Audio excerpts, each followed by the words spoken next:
Fox Sports. We are Fox Sports. We are Ohio.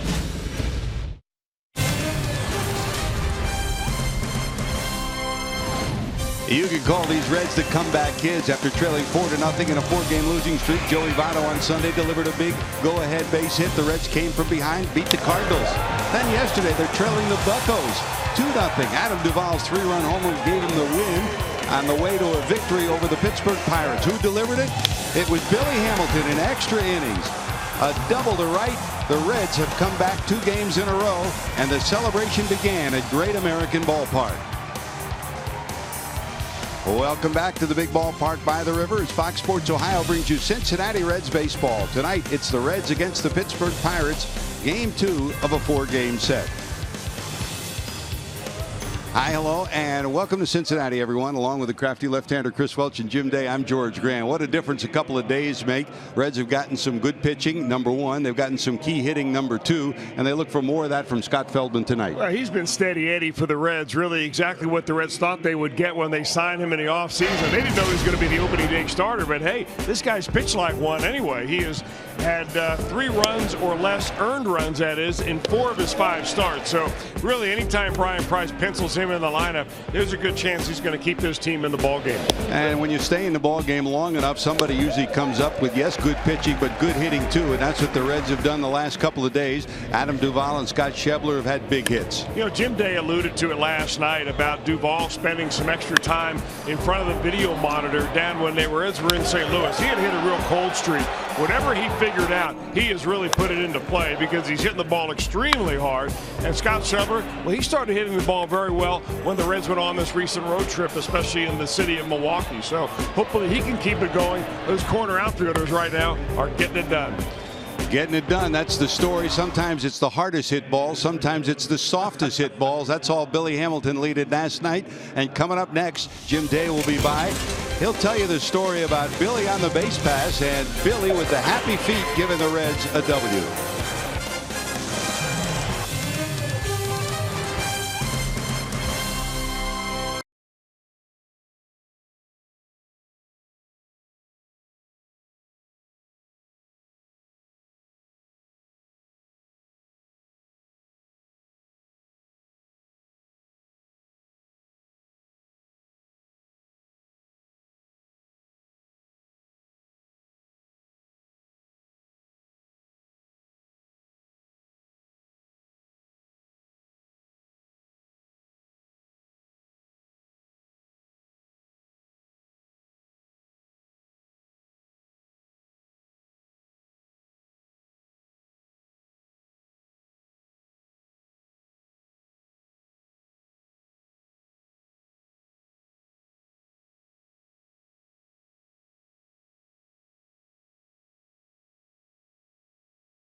And we are expecting skies to eventually clear out. We'll start with a few clouds early on here. Temperatures quickly falling out of the 60s into the low 50s tonight by the final out, with mostly clear skies by the time this one wraps up. Enjoy the game right here on Fox Sports Ohio.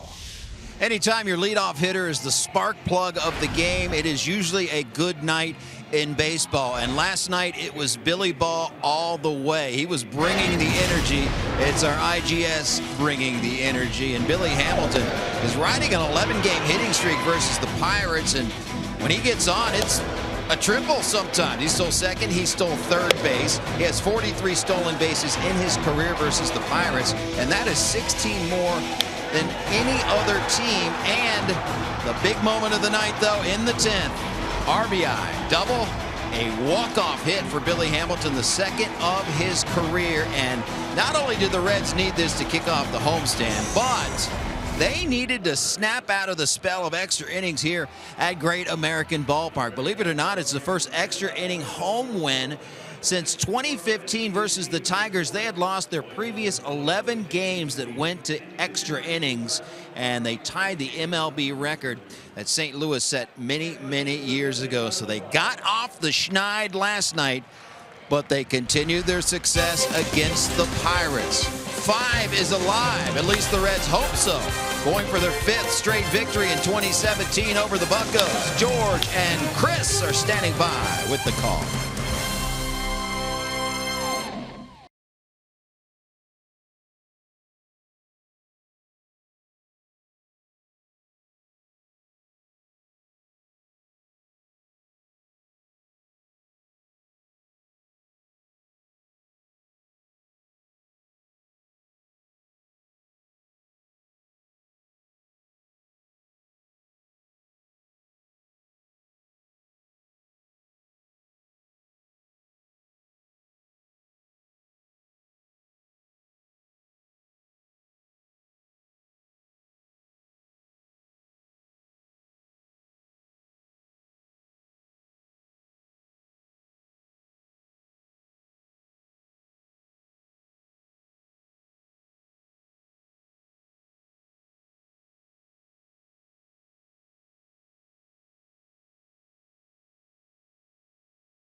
On his way out to the mound, trying to win his second of the year. He comes in with a 1-3 record, a very respectable 3.75 earned run average.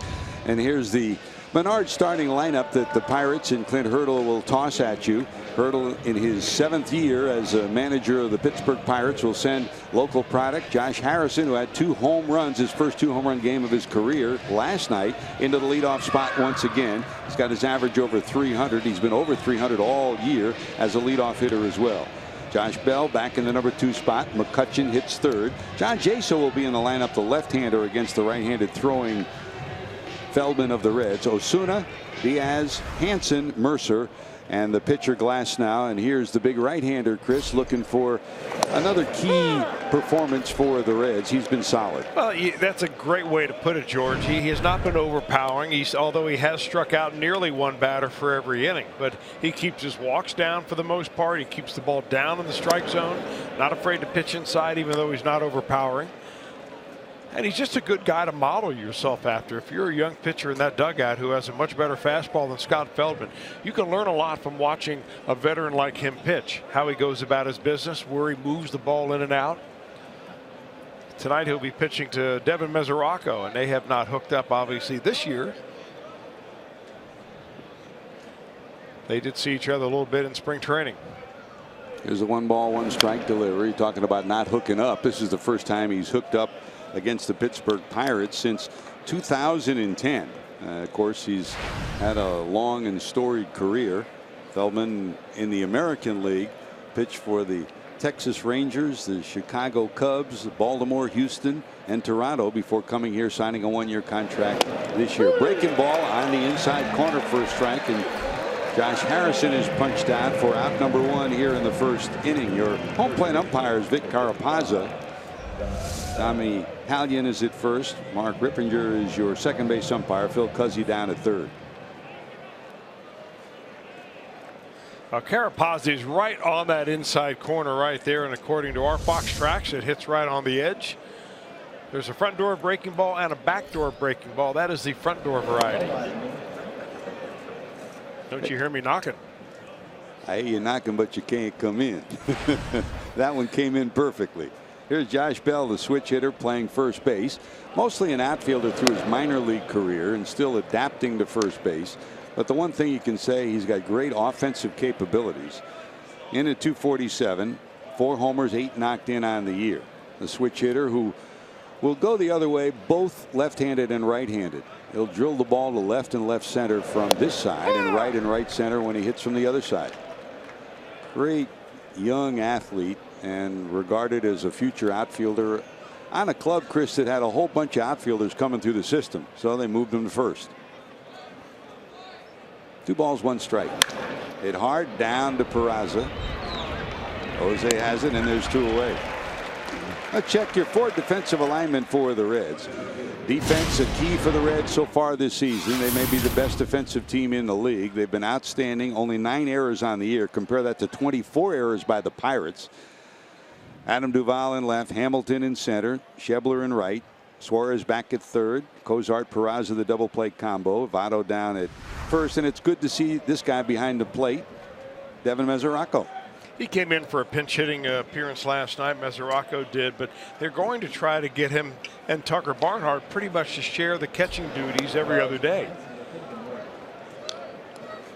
And he'll tell you, and he's told you, George, he's talked to me about it as well, and Jim Day, you know, I mean, he feels fine physically. It's a matter of getting into the baseball rhythm. 1 ball, no strikes. Jim Day, you were with Mesoraco all spring long, and it was a slow process to get him ready, huh? It really was, particularly at the plate, George, where when he first started hitting the live pitching, he really just wouldn't unload. It was almost as if he was hesitant with the problems that he's had to just let it loose, and it was a slow work in progress, and really just getting his timing down right now. If he asked him, he would probably say he's about 75% there as far as baseball timing goes. He said physically he feels 100%, but that timing factor, just being away from the game really for the best part of 2 years. Only 39 games he's performed in the last 2 years going into this year. Nobody's happier to be back in the lineup than that guy. Well, you just hope he doesn't get dinged up. I mean, the Pirates are in a very tough spot right now with their catchers. Both their top 2 catchers are all dinged up. That's why you're looking at like a 3rd stringer in their lineup tonight. On the corner, full count, 3-2. It's a good sign early on, and you can't tell too much out of it, but I mean, Scott Feldman has hit the corners now with his breaking ball to get a strikeout from Harrison, low and outside. Great place to pitch Andrew McCutchen. Full count, 3-2 with 2 away. They play him straight away and deep. High hopper. Good job by Cozart. He charges and gets the out. Nice job by the Red shortstop. Good job by Feldman. To the bottom of 1 we go. Billy won it last night. He'll start it tonight.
Manager, here's his lineup for tonight. Billy Hamilton ended it last night. He'll start it off tonight in the leadoff spot. 2 hits, 3 stolen bases last night for Billy.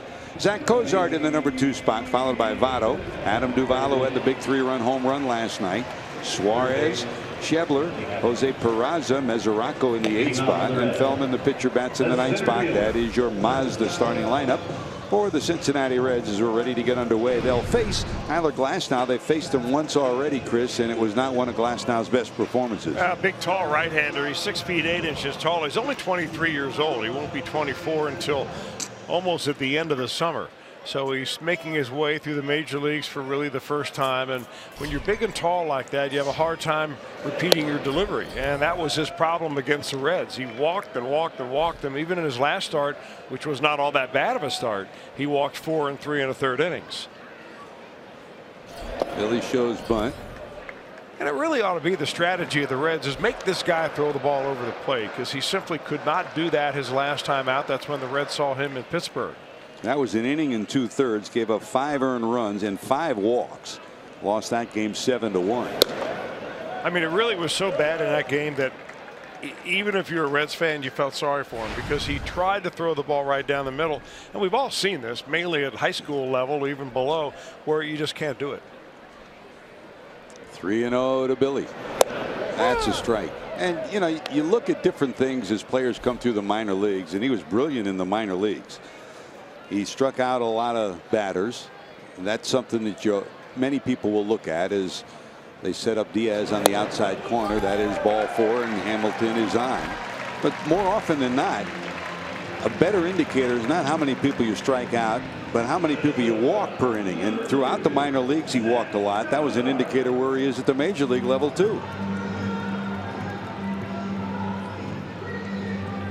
Those numbers tell a big part of the story. Well, you know, even 4.4 walks per 9 innings in the minor leagues, I'd have a hard time calling this guy up. I mean, you can strikeouts are overrated in the minors because they're hacking at everything down there. And that's one reason why you walk more up here, because they don't swing at those marginal pitches. Billy stole 3 last night. He inches off first, and they'll chase him back. Big long throw to first base. Those are the things you look at when you're trying to figure out whether a pitcher's got a good move or not. How quick is his arm released? How quick are his feet? Johnny Cueto seemed like he threw right from his chest when he threw to first base. Very snap action throw. There aren't many big, tall pitchers that have a quick move. No, you're right. Either to the plate or to first. And you made a great point last night. In a key situation, you get sometimes so wrapped up in that runner at first, you're not concerned about the runner at the plate, and you dig yourself a pretty big hole. And Diaz will go out and talk to his big right-hander. In the first base coach's box for the Reds, as usual, Freddie Benavides, and over at third, Billy Hatcher, flashing the signs from Brian Price in the dugout. The Hatchman.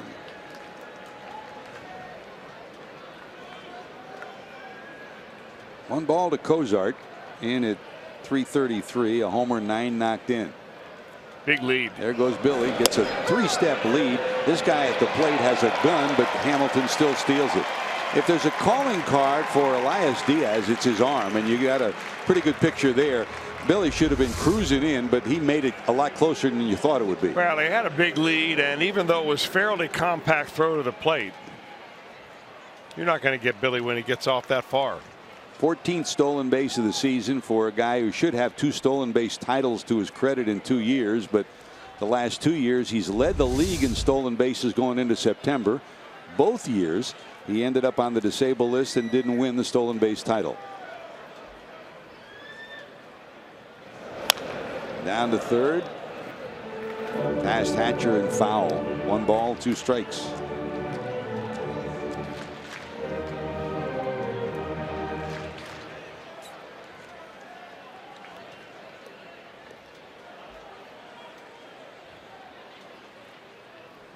One and 2 to the Red shortstop. The big tall right-hander to the stretch. Hansen trying to keep Hamilton close at second. Fouled off, staying alive is Cozart. Pretty good looking curveball though that Glasnow has, and he is a guy that has begun to work on a changeup. In fact, he threw that last year when he first got called up to the major leagues, and You know, he got banged around on it and he couldn't throw it for strikes, and he eventually put it back in his pocket and became a 2-pitch pitcher. He has not thrown too many of them tonight yet.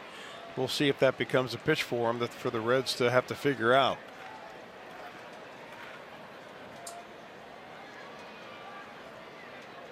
One ball, 2 strikes. You saw Cozart on the breaking ball try to muscle it to the right side to move the runner to third. There goes Billy.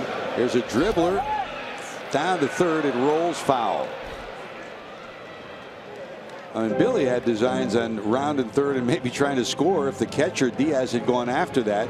He started to and then retraced his steps back to the plate. Well, we saw the Pirates hold Billy on second base last night like there was a first baseman playing the bag. And it's still not going to keep him from scoring on a base hit, but it might keep him from scoring on a ground ball. I mean, why wait for the hitter to move you over to third base when you can just do it yourself? Glass now peering in for his sign. Diaz flashes him to the stretch, and here's Cozart, 1-2. Another foul ball down to third. Good at bat for Cozart, trying to hang in there. Glasnow and Diaz are trying to force Cozart to hit the ball to the left side, jamming him pitch after pitch. But here's the problem, though. Trying to pitch Cozart inside with a fastball is tough to do. He's really quick in there. 1-2 again. Look out. This is a Pirate team that has always pitched inside. You know, they've hit more batters than anybody else in the National League the last 4 years. And one of the reasons why right there, they'll pitch inside all night long. Yeah, but when you've got a pitcher that's averaging 8 walks per 9 innings, he's not exactly doing that on purpose. 2 balls, 2 strikes, the count even.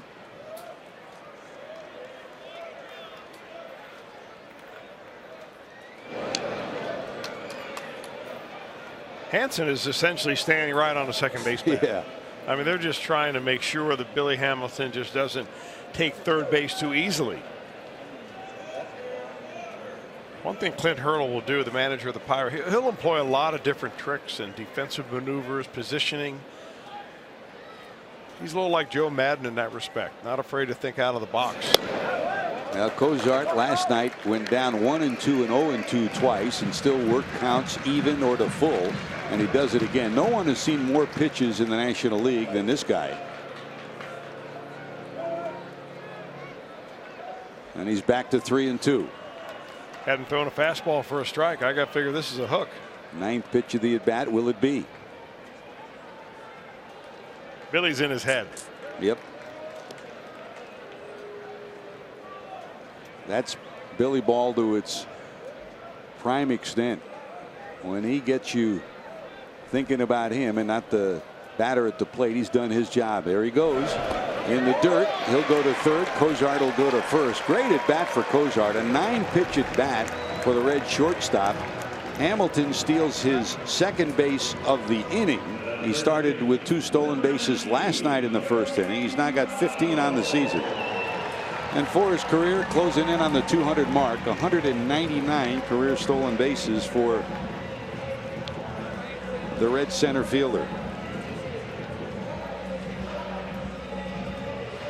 Boy, a tough spot here for Glasnow to be in. You've walked the first 2 batters. You've shown that you have no command of your fastball. Now you've got one of the elite hitters in the game stepping in the box. Probably looking for that cookie coming right down Broadway on the first pitch. Joey in at 247. Swinging and fouling the first delivery off. He's got 8 homers and 19 knocked in. Had the team lead in runs batted in till last night when the guy hitting behind him, Adam Duvall, hit a 3-run homer. Duvall leads the team with 20 runs batted in now. Middle of the infield double play depth. Ground ball will get the Reds a run at the very least.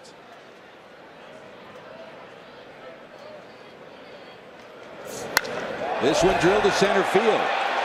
Back, looking up, forget it. That's going to be long gone. Off the top of the batter's eye.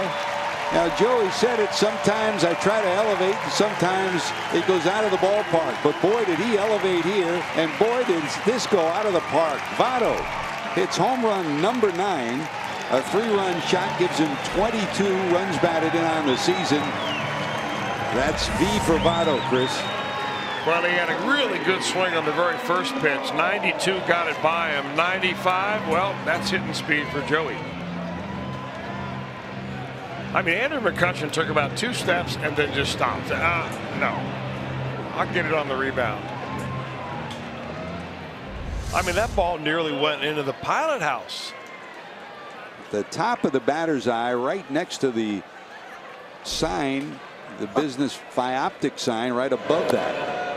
A mammoth shot by Votto. You know, we may have had a Toyota sign hit if it had been to right center. Joey a couple of years ago put one right through the uprights, missed the sign, but that's about as far as anyone's hit it there in a long time, Chris. 3-0 Reds, and Glass now having trouble finding the strike zone again. 2-0. You know, that's about the longest home run here that I have seen hit, George. And you were talking about the New York Yankees and their trip last time they came here. That was before they had completely fixed up that batting eye. And Jorge Posada, I think it was him who hit one way up on top of that thing. But I don't know if it was any farther than the one that Votto just hit. And the one that Adam Dunn hit outside the ballpark was to right field. Willie Mopena hit one back in that area a long time ago. And you're right, Posada's was a memorable shot. Well, that, you know, it just sounded like a rocket shot, didn't it? Man. Well, Glass now had trouble against the Reds last time up, going only an inning and 2/3, allowing 5 earned runs. Last time out against the Cubs, he got out of 2 jams in the first inning. He left the bases loaded in the first, the bases loaded in the second, and then the roof caved in on him. So he's having trouble again walking people and finding the strike zone. Well, if you're wild outside the zone, you're wild inside, meaning you're throwing it right down the middle too often. Here's Adam. He hit his 8th homer last night. Comes in with 20 runs batted in. Reds trailed 2-0 when he delivered his shot.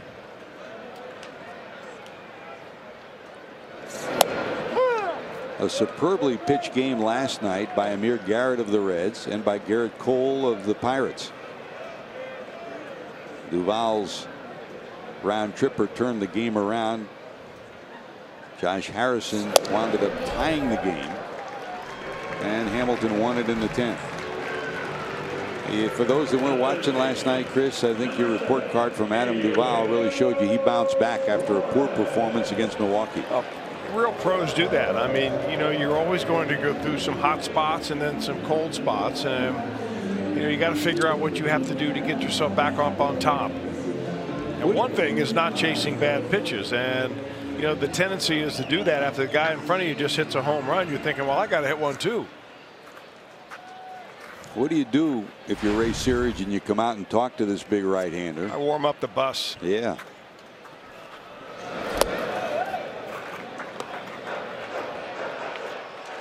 Here's a Eugenio. Suarez at 325, 5 homers, 13 knocked in. Didn't start last night. Gets the start tonight. Did come in and pinch hit last evening.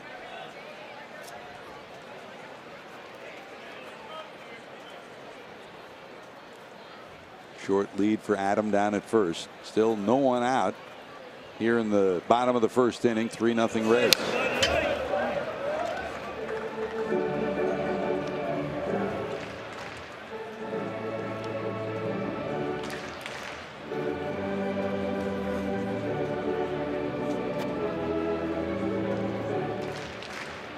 Look at his minor league numbers. He was 36-19 in his minor league career. He was at times dominating with his fastball, but has always had trouble walking folks, and that's followed him to the major leagues. Down and in, a swing and a miss, 1-2. That's an ugly number, Chris, if you're a starting pitcher.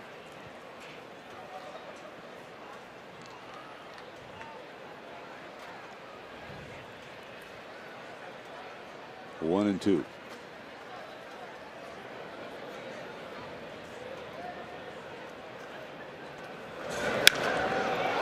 Right center field. There goes McCutchen. He'll haul it in. Halfway goes Duvall. He retreats to first. There's your first out of the inning. Now check your 4 defensive alignment for the Buccos, and There's no greater difference between these two teams than defense. The Reds with only 9 errors on the season. The Pirates had 2 last night. Each contributed to Reds runs. They have 24 errors on the season, more than anybody else in the National League. Osuna, McCutchen, Johnny Jaso over and right.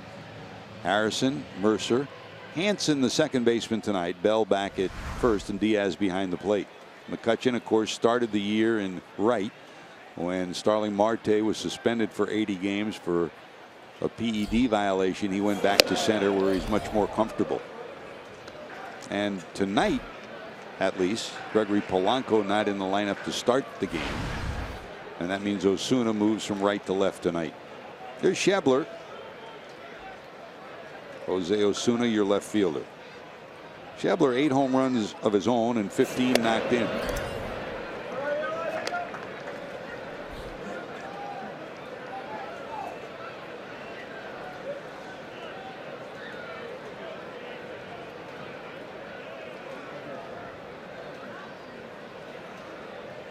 Jose Peraza on deck for Cincinnati.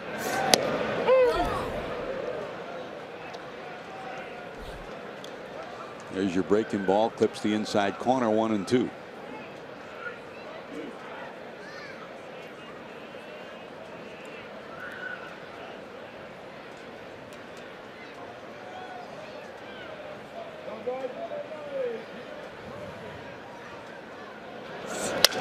Broken bat down to second. Hansen will shovel it to second for the force. That's all they'll get out of that one. There's 2 away. And here comes Peraza. Jose implanted in the number 2 spot most of the year. He struggled, bumped down to number 7 here tonight in at 227. No homers and 5 knocked in. Now, you talk, Chris, a lot about pitching mechanics. And when you watch Jose Peraza, while he may be in a funk right now, you look at his mechanics. They're very short, they're tight, they're compact. You figure he's going to figure a way to get out of whatever slump he gets in. Yeah, but watch his head, George. And when that pitch is coming, his head is moving. In that particular last pitch, his head was dropping a little bit as Glasnow was releasing the ball. You can't hit if your head's moving. You got to try to stay as still as you can. A little better that time. A lot of times you'll see him drift out over the plate on those outside pitches because, you know, he's really not yet sure of the strike zone and where his strengths are. That'll come with time. I mean, you know, like a young pitcher with control problems, you have to stick with a young player every day. Still, he learns the strike zone and learns what his strengths and weaknesses are. 2-0. There goes the runner. This one looped into right, sinking. It will drop for a hit all the way to third. Will go Schebler, and it's first and third. Yeah, we said it all night last night that the Pirates, despite having what they think is exacting defense, are still playing Peraza very deep and right. We've seen him hit so many balls just like this that drop in beyond the second baseman in front of the right fielder. He gets another right here, and the Reds go first and third.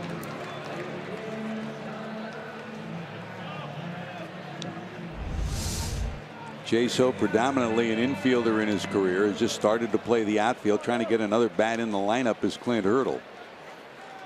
Playing deep to start. Couldn't get to that, so it's first and third. The Reds trying to play add-on for Mesoraco.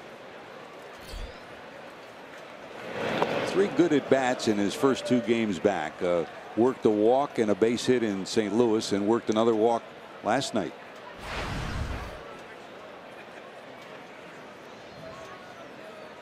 Ball 1 to the Reds catcher.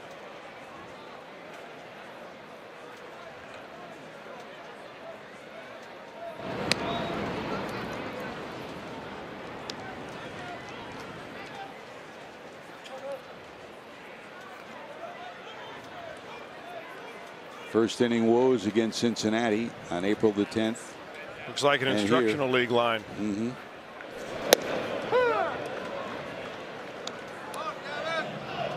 1 ball, 1 strike.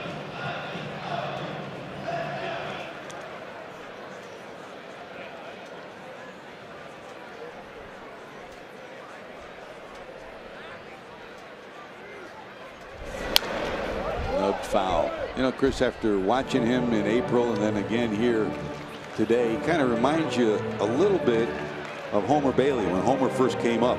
You know, before Homer got his mechanics straightened out and got comfortable on the mound and shortened his delivery, shortened his stride, and took care of those big long legs and long delivery.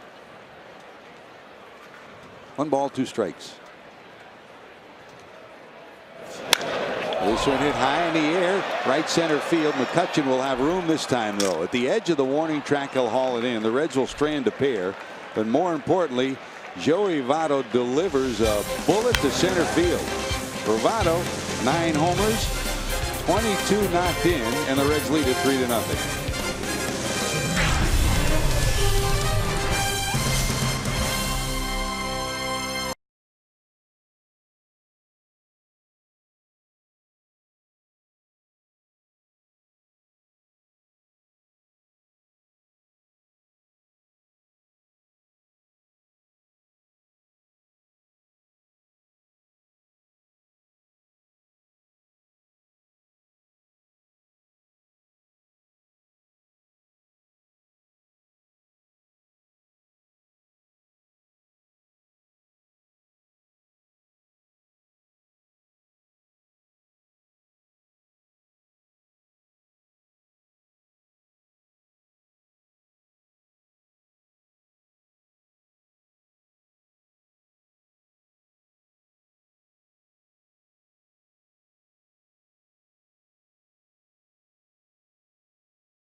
Had to deal with many of the same problems that Brian Price has had to deal with. You know, the Pirates started the year with 2 straight weeks of nobody on the disabled list coming out of spring training, and then the roof caved in. I mean, for the lineup that he expected to put on the field tonight, and Marte is suspended, of course. You don't have Cervelli, who's out with an injured foot. The Pirates are minus their 3rd baseman, Freeze. Guys who you expected to have in the lineup every night. And for Brian Price, he's got 3 of his top starters on the disabled list, Chris. You know, if you look at the Reds lineup as Jaso steps in, compare the Reds lineup to Milwaukee, to Pittsburgh, and even to the St. Louis Cardinals. The everyday lineup they put out there is as good or better than any of those 3 teams. Well, the Cardinals were saying that when we were in St. Louis last week. This is not a lineup that you want to face because they've got a blend of speed and power, lefty righty. And they're young guys who are beginning to feel very confident. That can be very scary a team to pitch against. And, you know, they're obviously learning with a lot of young pitchers, both in the bullpen and starting rotation. You know, the injuries to the guys like Homer Bailey and DeSclafani have just simply opened the door for a better test and a better audition for some of those young guys that you can pitch them in the minor leagues, but you really never know. I mean, take the case of Tyler Glasnow. Votto handles it over to Feldman, and there's 1 away. Glasnow, you know, has dominated in the minor leagues, as you mentioned, George. I mean, they're hitting about 170 off of him down there. But when he gets to the big leagues, it just doesn't compute yet, or at least it doesn't translate up here. So this is why it's so important to get all these young pitchers that the Reds have in their little covey that they've been able to collect. You know, Rookie Davis and Amir Garrett. Guys like that who are just going to get more and more opportunity. You know, Brandon Finnegan needs more experience up at this level. Sal Romano, we're going to see all of them before it's all said and done. And then you got a couple out in the bullpen, and Cody Reed and Robert Stevenson. They're getting a chance to pitch in a year in which they wouldn't normally get a chance to pitch, and that is a lot of value. 1 ball, 1 strike to Jose Osuna, hitting in the 5th spot in the lineup. And these 2 pitching coaches, Ray Searage for the Pirates Mac Jenkins and Brian Price, a former pitching coach and a manager, know that they have to nurture these young pitchers day in and day out. Slice down the right field line. It'll curve foul off the cement wall down the right field line. You know, you can nurture them all you want, but they ought to know. They ought to be able to look around. I mean, if you're one of them, you're looking around and you're counting 4 or 5 other guys that are in the same spot as you. You don't need any motivation at that point. It's up to you to either sink or swim. So, you know, it's not like you're going to pat the guy on the behind and tell him how great he is, even though he hasn't done anything up here yet. You figure that out yourself and you show them whether you belong here. And it's a great opportunity for these young pitchers. This is not something that comes along very often. 1 ball, 2 strikes. There's a looping line drive. Suarez has it, and there's 2 away. How about Feldman dropping down on that a little bit, giving you a little sidewinder action? He's been sitting with Bronson Arroyo down on that bench in between games, huh? You know, we talked last night about Ray Miller, the former Baltimore pitching coach and manager in Minnesota. And I asked him once, I said, if you were going to write a book, what would the title of it be? And he said, Laurels and Lashes.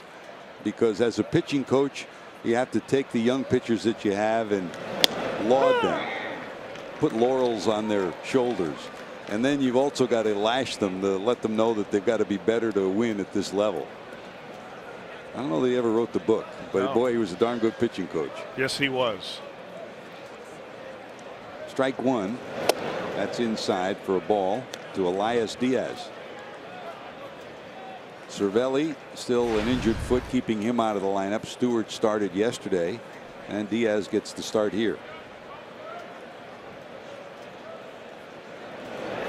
Breaking ball in there.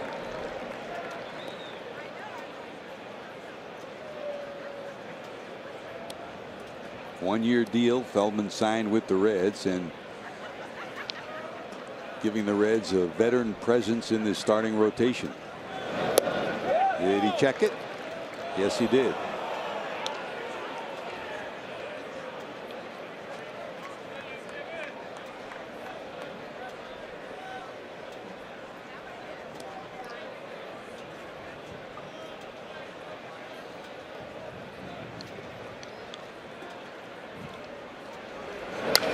Look out at the top of the railing by the front of the Reds dugout.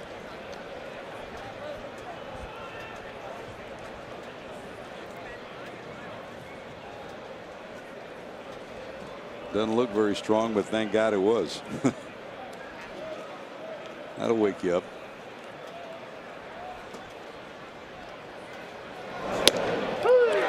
And that woke up Diaz pronto. 6 up, 6 down for Feldman. Reds lead at 3-0. Feldman goes to the bat rack.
17 returns with fast pace.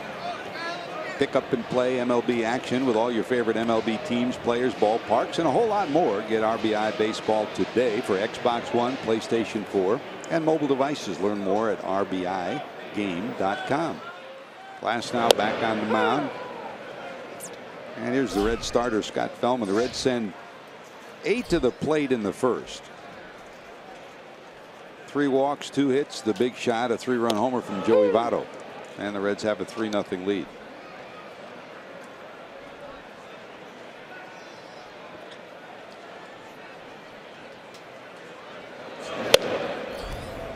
Waves at that and quickly disposed of. That's a strikeout for Glasnow, his first. And just a reminder, as you enjoy a cold one, to look forward to Miller Time later in tonight's game, brought to you by Miller Lite.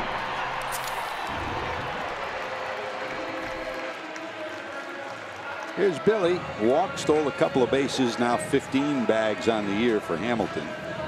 With 1 out, he's up here in the second inning.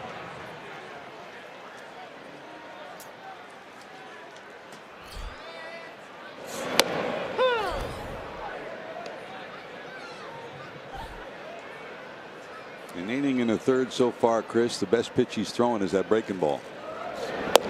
No, he's got a good one. I mean, it's a matter of being able to throw strikes. The thing that interests me about Glasnow is it's, you know, I see his fastball at 97 one pitch and 92 the next. And I don't know if he's doing that on purpose. But that much variation in speed, if he's doing it on purpose, is a good thing. If he's not, just because he's not able to repeat his delivery, it leads you to wonder. Although back-to-back strikeouts, here's that curveball again. He's got nice rotation right over the top. 12 o'clock to 6 o'clock, break straight down. Well, whatever Ray Searage said to him, 36 pitches in the first inning. So far, 6 pitches and 2 strikeouts here in the second.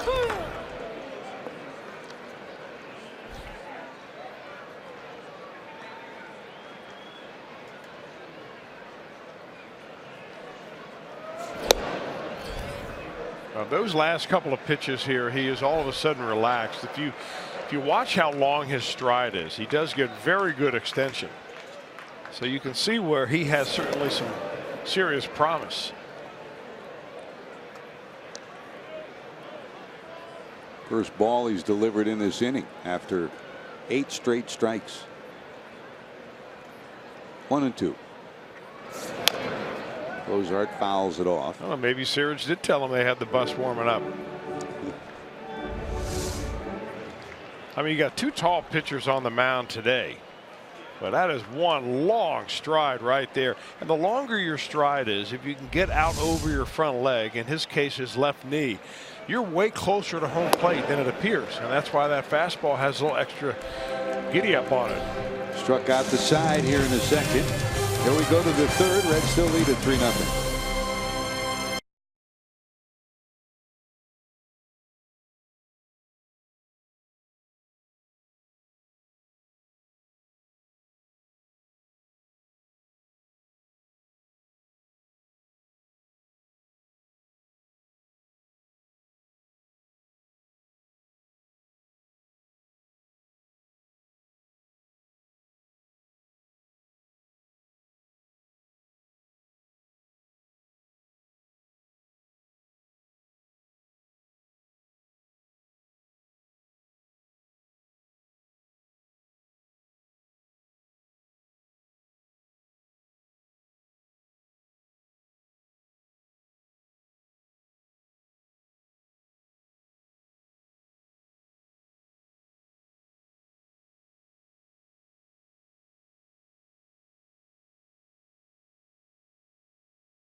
Head over and join Mo Egger from WLW Friday night at the Holy Grail in the Banks for the Reds fan camp. Your chance to answer Reds trivia, win prizes, be part of Reds Live.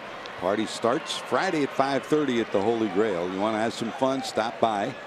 Mo's got some great questions. We got Fox Sports Ohio prize packs for you, and always good food and great beverages at the Holy Grail. You cover me for the pregame show. Wait a minute, we'll get Jesse to do that. We'll both go. Here's Alan Hansen in at 182. Gets the start at second tonight. Strike one from Feldman, showing bunt, and it's 0-2.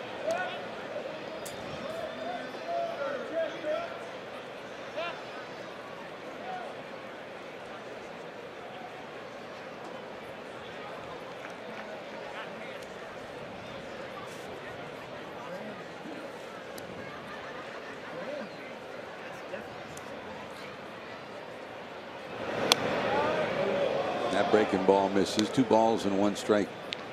I guess they said he pulled the bat back. They show it 2-1 on the scoreboard. There's a liner into right center field. Hamilton will track it down as it bounces off the wall. He may try for 3. He can really run. He's got some speed, and he'll get there safe at third. Really good relay by the Reds to make that close. Hansen is he might be the fastest player on that Pittsburgh roster.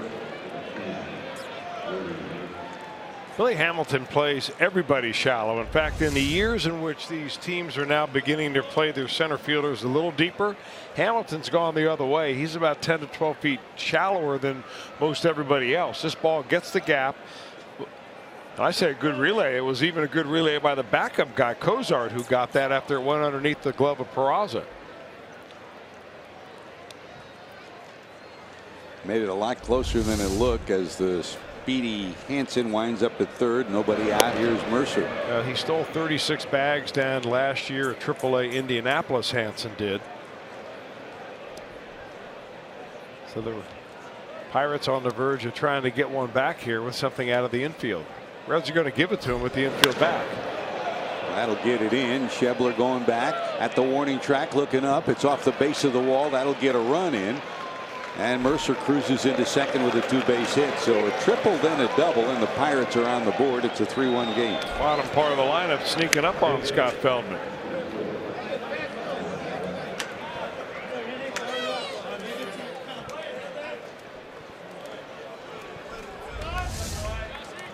Now leaving it pretty much right in the good hitting zone for Jordy Mercer back in the number 8 spot. He's a versatile player. He's a little bit like Cozart without the power. He's been a leadoff hitter, number 2 hitter, number 7 or number 8. And a really good defender and a good teammate and a good team player.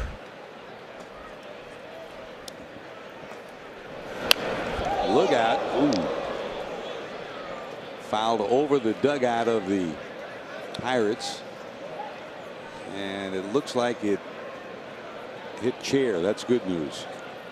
Man. That's a pay attention section right there.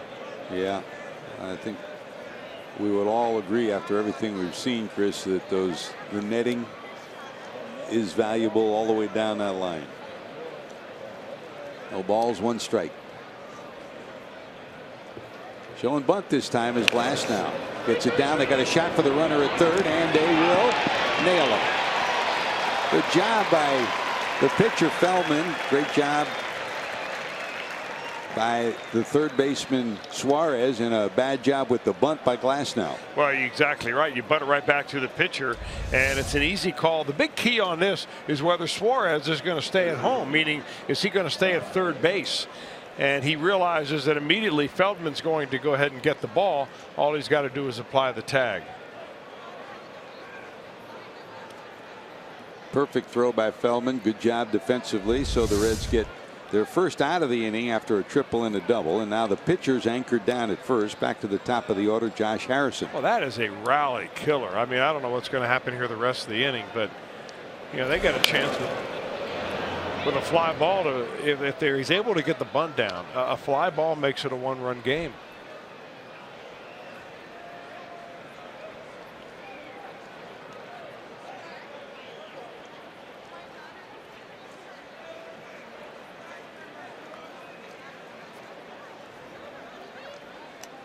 Feldman trying to get the wheels back on the track after a triple and a double started the inning for Pittsburgh. Josh struck out looking first time up. Votto playing in front of the pitcher who leads off first. Very short lead for Glasnow. And you can never rule anything out with Josh Harrison. He'll punch the ball the other way. He'll drop a bunt down. Here's your 1-1 delivery. Trying to go to the right side where there's a pretty big hole. Swings and misses, and it's 1-2. Last night, his first 2 home run game of his career. His dad was here.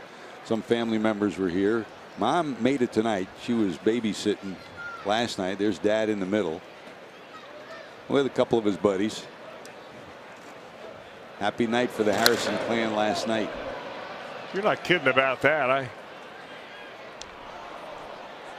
What a night last night. I was amazed with his power on this hit right here. Going opposite field, hit it right out of the catcher's glove, and then he really knocked one good in his second home run. It was a good night for leadoff hitters. Billy Hamilton had a couple of hits, including the game winner, and Josh Harrison had a couple of home runs. This night, 2 straight strikeouts as Feldman gets him. Breaking ball freezes him, and there's 2 away. But he got him on a slow curve the first time up. This time it was a harder breaking ball variety, more like a cutter perhaps, or at 90 miles an hour, maybe just kind of a 4-seamer that he just cuts a little bit. You see that spin, kind of like a football spiral. And for extra effect, Mesoraco holds it right there. Ouch. Jams him. Bell pops it up to the third baseman Suarez. So after an impressive start, Feldman battles back, closes out the inning, and the Reds still lead at 3-1.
Brought to you by T-Mobile. 100 years ago today, Reds against the Cubs, 1917. Reds Fred Tony and Cubs Hippo Vaughn to the only 9-inning double no-hitter in Major League Baseball history.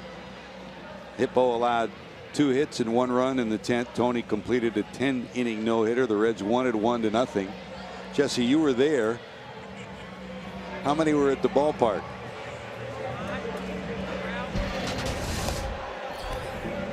Amazing night, and it comes, we talked about last night, the anniversary of the Jim Maloney no-hitter on the last day of April, and then the Don Wilson no-hitter the following night.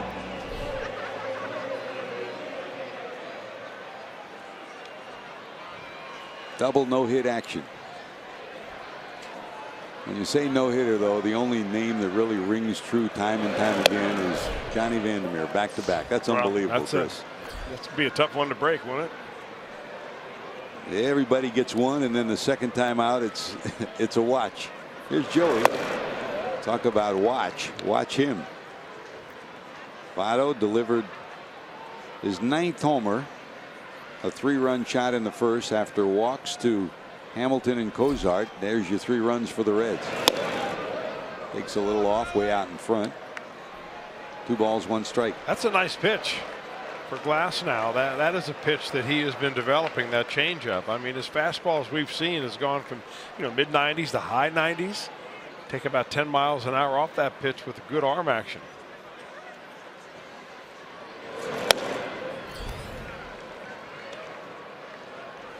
You could see him speed up his windup on that pitch before he threw it, trying to gain speed on the fastball before he got to the right spot. 3-1. There's ball 4. Well, leadoff walk for Votto here in the bottom of the 3rd. 4th walk allowed by Glasnow. And here's Adam Duvall, who received a walk in the 1st inning.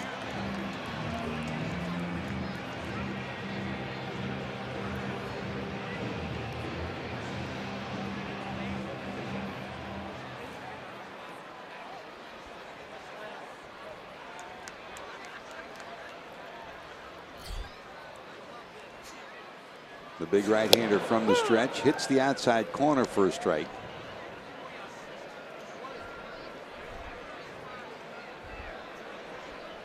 Now, Chris, you talk about developing as a pitcher, but as a hitter, when you look at Adam Duvall, who's spent most of this year hitting behind Joey Votto, and he'll tell you there's a bouncer wide of 3rd, juggled, but they'll get one at 2nd on to 1st, not in time.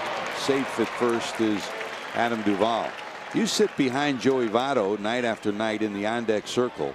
That's like getting a tutorial every night. If you don't learn something watching his approach, I mean, you're not watching. You can learn something from watching him, but you still have to be yourself. You have to do what is right for you and find the little keys in your setup and your delivery and in your routine that fit you the best.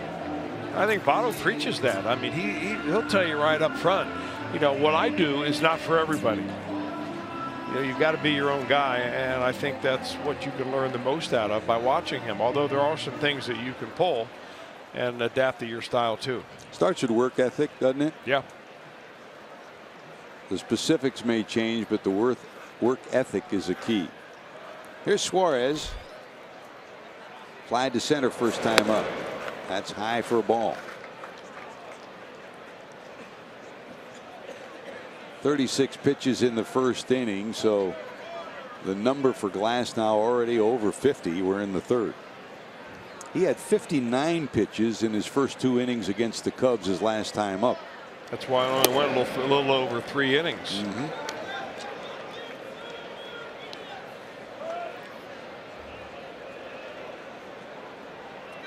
Very quietly, Suarez has put together an impressive offensive start. It's in the top 10 in the National League in slugging percentage, 8th in on-base percentage.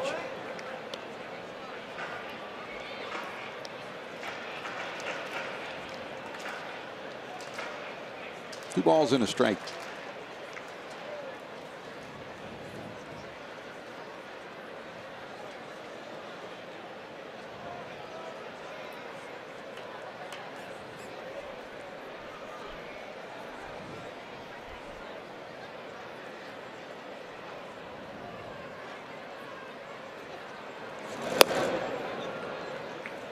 Way high, and it's 3-1.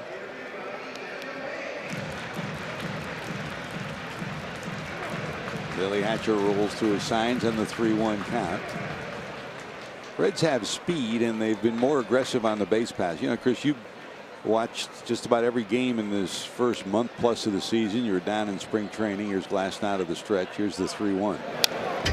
And this is the 4th year for Brian Price as the manager now. And you talk about hitters and pitchers evolving.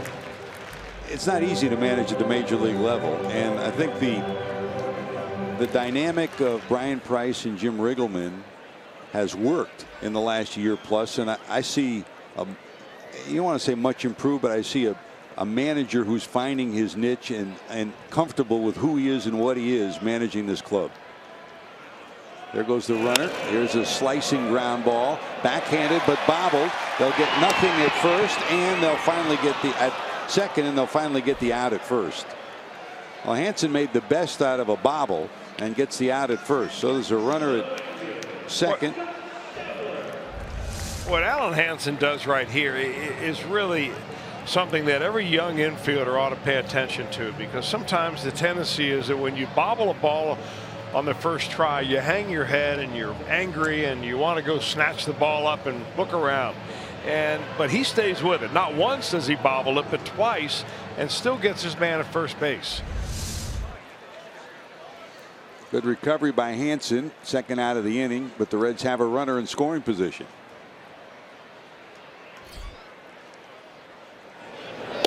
Here's Schebler. He bounced into a fielder's choice first time up.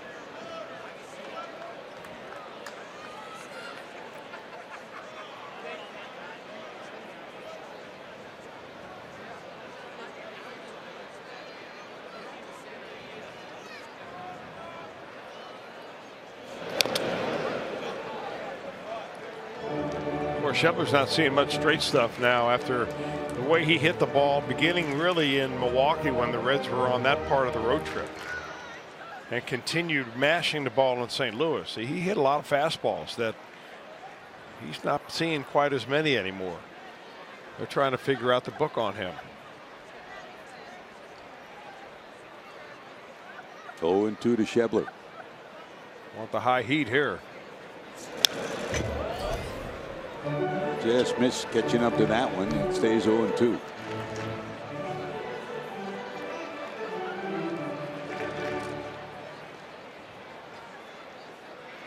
Outfield straight away deep in left. Straight away a step or two to right center is McCutchen in center. And Jaso straight away in right. That's way high. 1-2.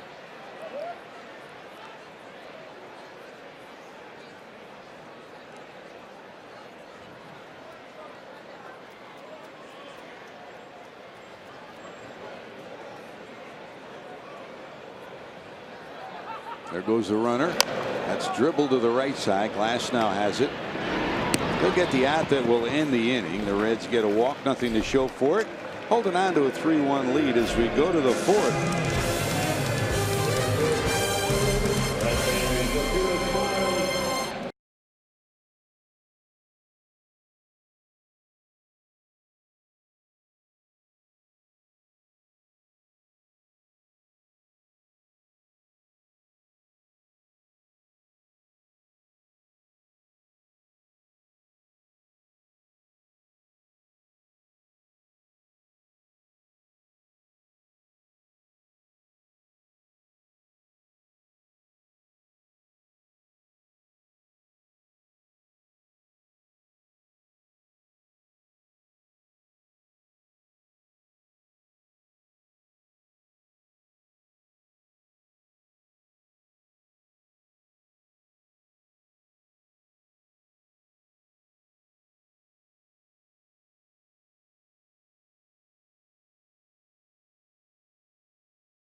Start your weekend off with a bang with Fireworks Fridays at the ballpark this Friday. Cheer on the Reds when they take on the Giants for only $12. Plus, after the post-game Kaleo concert, enjoy a fireworks show presented by Yucatan Guacamole. For tickets, visit Reds.com. Other than your Miller time moment, guacamole's high on your list, Chris. Well, one goes with the other, right? Amen. Amen.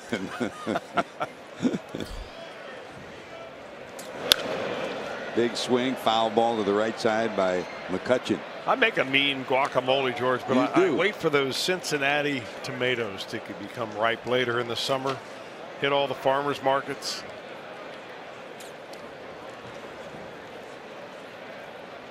I'll bring you some someday. You're doing the San Diego trip, aren't you? Yeah. We got to go. You find, and I haven't been to a lot of these cities of late, but over the years we found some pretty good restaurants with either Italian or Mexican or sushi. You're the king of sushi. You find sushi no matter where we go. See, now you're getting me hungry again. 1 ball, 2 strikes. Nubbed foul. It'll stay 1-2.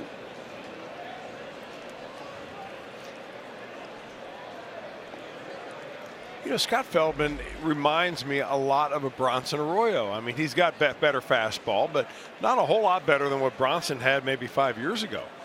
And, you know, he'll drop down occasionally. He doesn't have quite the Frisbee curveball, but he's a guy that really moves the ball in and out, keeps the ball down.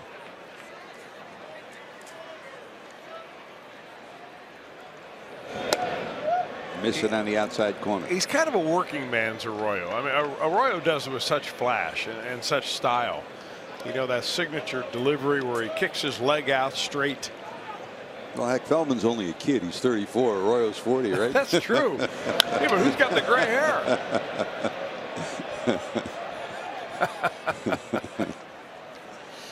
Hey, anybody can learn from Bronson.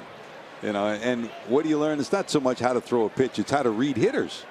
And that's what he's teaching so many of these young pitchers. It's also that you learn that what happens on the mound during game day is more important than what you do during the week. Amen. Yep. 2-2. Or in the weight room. Yeah, and Bronson recently has had some arm issues, and he'll be honest and tell you about them. And his arm doesn't feel great. He says, you know, I don't really get a chance to throw much between starts. And believe me, that happens even when you're a young player. So sometimes if you have a routine and you don't feel right, you've got to get out of your routine. Get yourself ready for race day, because ultimately that's all that matters. That's the first walk allowed by Feldman, and McCutchen marches down to first. Leadoff walk. That's, you know, they had a leadoff triple and double last inning, and Feldman got out of it, and now a leadoff walk this time around.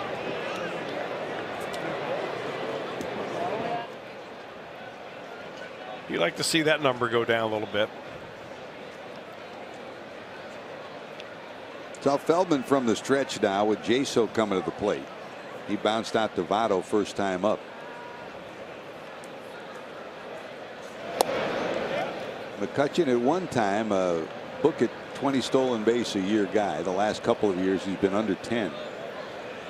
He's been running a little more this year. And I think the last couple of years indications of the fact he wasn't physically 100%. Those two guys down at first, a great deal of respect for each other. That's a rocket off the glove of Votto. It's a fair ball. It'll go all the way into the corner. McCutchen will get at least to third. They're going to hold him there, and it'll be second and third. Well, I'm surprised they held him at third base, because the relay man was still waiting for the ball as McCutchen had reached the third base bag. In fact, I'm not even sure that Schebler had gotten the ball by then. But maybe with nobody out, they weren't going to take a chance of running themselves out of the inning. It's a no out, no, huh? Jaso, normally a pinch hitter, he'll hit really only against right-handers. That ball hit like a rocket right off the top of Votto's glove, and McCutchen goes to third.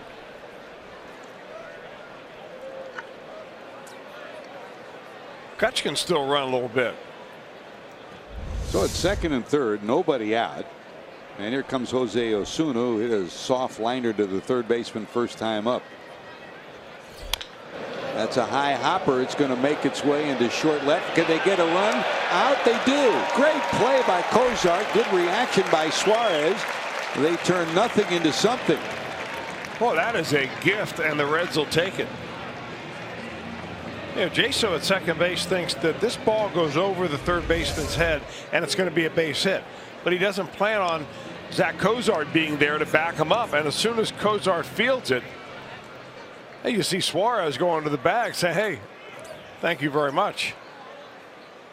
They'll take the out. So now there's a runner on first, one out, the run in, and it's a 3-2 ball game. Well, that's been the Bermuda Triangle for Pittsburgh Pirates runners tonight. Second runner they've had thrown out at third base.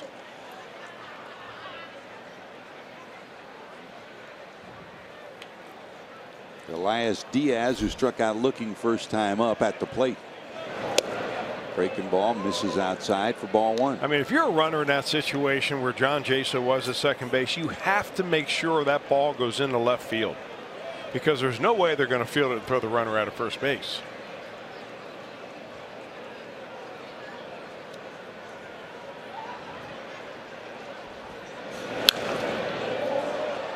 Foul to the right side, 1-1.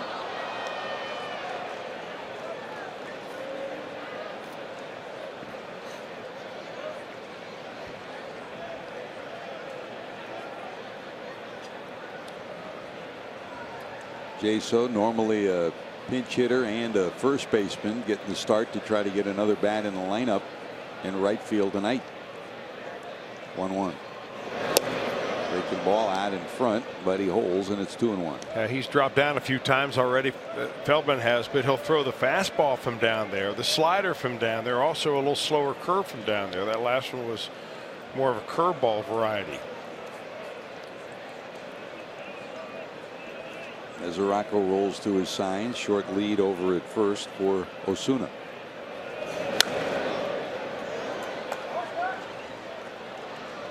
Count evens at 2-2.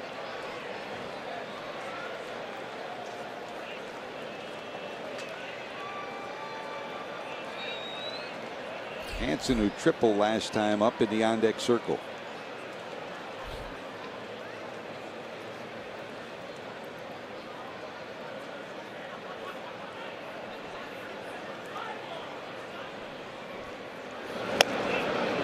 Yes, missing inside.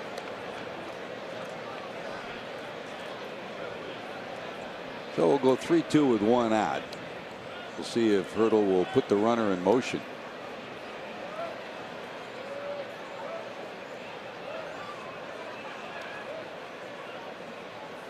Osuna going, and it's fouled back. Now, Diaz had a tough season last year. He was in the minor leagues and didn't really get to play until July because he had an elbow problem that required surgery in May. When he did come back, he played one game in Pittsburgh before he developed a bacterial infection in his leg, and that really ended the season for him. Was always a defense only guy until just a couple of years ago, and his hitting has come around. He is the #1 guy to go to after Cervelli can't answer the bell. Runner going again. Fouled off. We'll try it again. And Cervelli's not on the disabled list. He is their #1 catcher. He just is nursing a foot problem right now. You talk about Yadi Molina and his importance to the Cardinals in a leadership capacity. You'd put the same tag on Francisco Cervelli with this Pirate organization. No doubt about it. And I'm not sure that they expected to get that much when they traded to the Yankees to get Cervelli. But he has been way more than I think anybody thought. Leadership, hitting, excellent behind the plate. He's become a big fan favorite in Pittsburgh. Try it again, 3-2. Will the runner be going again? He does. This one sliced into right center. Can anybody get there? Schebler over. He will. The throw comes back into second. Back to first will go Osuna. He had gotten all the way to the second base bag and retreated back to first. Good job by Schebler. Good first step. Caught that one in the alley. And your second out of the inning. And here's Hansen, who tripled.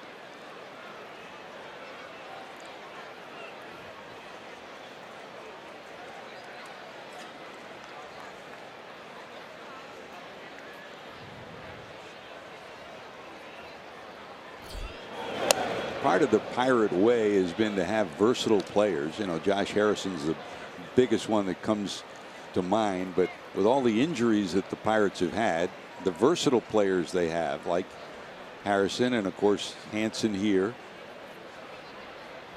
end up being your starters. There's a line shot over Schebler. He can't get it. It falls in front of him. It'll be first and third for the Pirates. A base hit for Hansen. He's hit 2 balls right on the button, a triple and then his single to right. Well, they're beginning to hit the ball a little better here on Scott Feldman, and look where the location of these pitches are. I mean, belt high, inner third of the plate. Hansen delivers a line drive, and Schebler quite fortunate actually to keep that ball from going all the way to the fence. Great job of sacrificing himself. He knew he wasn't going to catch it, but somehow find a way to smother it, or else it would have been maybe another triple and certainly a run scoring. Thank goodness for that out of third base. So 2 away, first and third. There goes the runner, and there'll be no throw. It'll be a stolen base for Hansen. That's his second stolen base.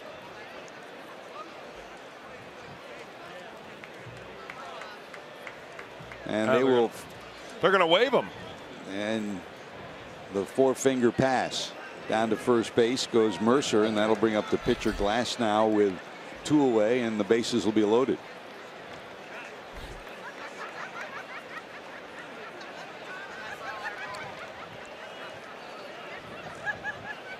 Proponent of the 4-pitch elimination. Well, you know, they do There's a bouncer, and that's going to make its way into center field. 1 run will score. 2 runs will score. The throw to third won't be in time. It's first and third, and Glasnow comes up with a base hit. 2 runs batted in for Glasnow. His first 2 of the year, and just like that, the Pirates have come back. Sometimes, you know, you make a managerial decision that makes all the sense in the world when it comes to the book, but for some reason it just backfires, and that's what happens here when Brian Price decides to walk the bases loaded. I mean, it was the right thing to do with the pitcher coming up. Glasnow looked like he couldn't handle the bat well enough to lay down a good bunt, but he's able to drive a base hit up the middle. So the Pirates take the lead 4-3 on the first 2 runs batted in for Glasnow this year. And that'll bring up Harrison, the 8th batter to come to the plate here in the 4th. And it started with that leadoff walk, a double, a single, and another single, and the intentional walk in between. Harrison has struck out twice looking.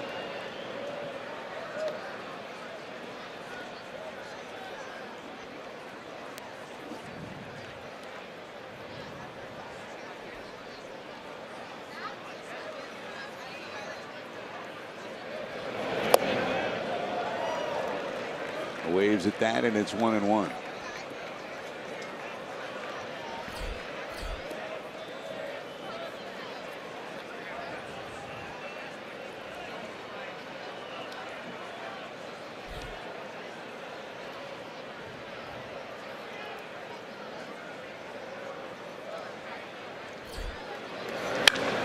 That's hit deep to left. If it's fair, it's gone, and it's way gone.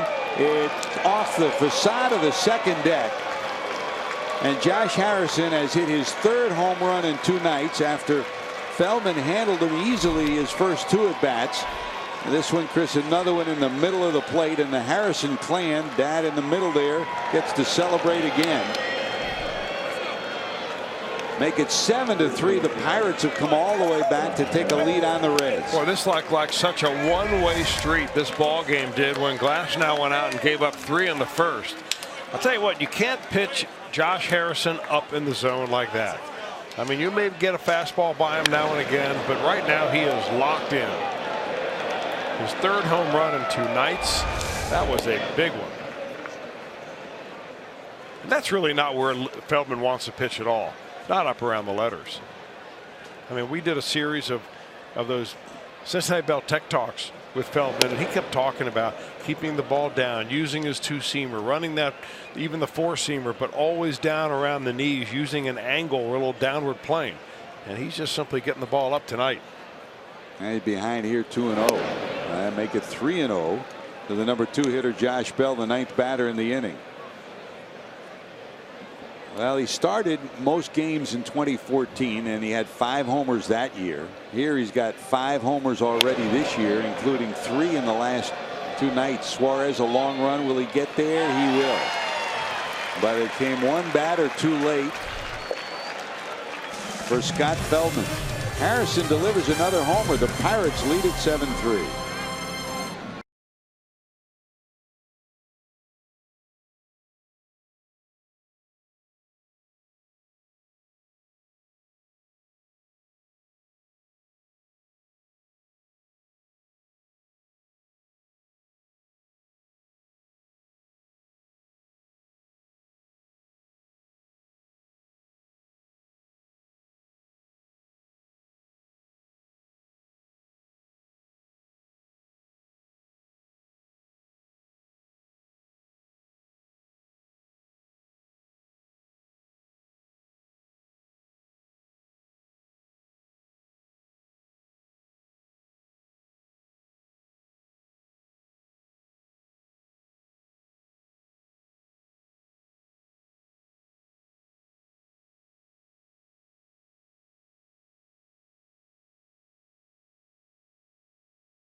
And you know what? When the Reds are down and suffer a half inning like that, what can cheer you up? How about some ice cream? Let's send our camera on the way, because last night it made its debut here at Great American Ballpark. George and Chris, it's a Cincinnati staple.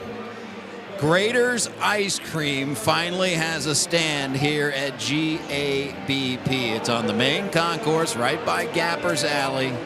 And you better believe it, it doesn't matter what the score is, what day it is, what the temperature is. Ice cream is a happy thing, and Grater's is now here. I'm taking orders, boys. JD, what's your favorite? Any of them, George. Literally any of them. Probably cookies and cream. Chocolate raspberry? We could go for that as well. Mint chocolate chip.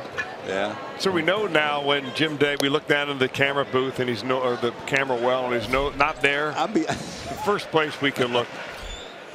I'll be honest the with ice cream you. shop. I was going to throw down to him in the last inning. I didn't see him there. I wonder where the heck did he go, and now we found out. Hanging out at the ice cream stand. But your you better best believe buddy. when it gets warm, I mean, it's popular right now, but in the summer months, this line's going to be huge. I got a feeling, Chris, that it's going to be a nightly visit for JD. I hope he remembers his friends up here.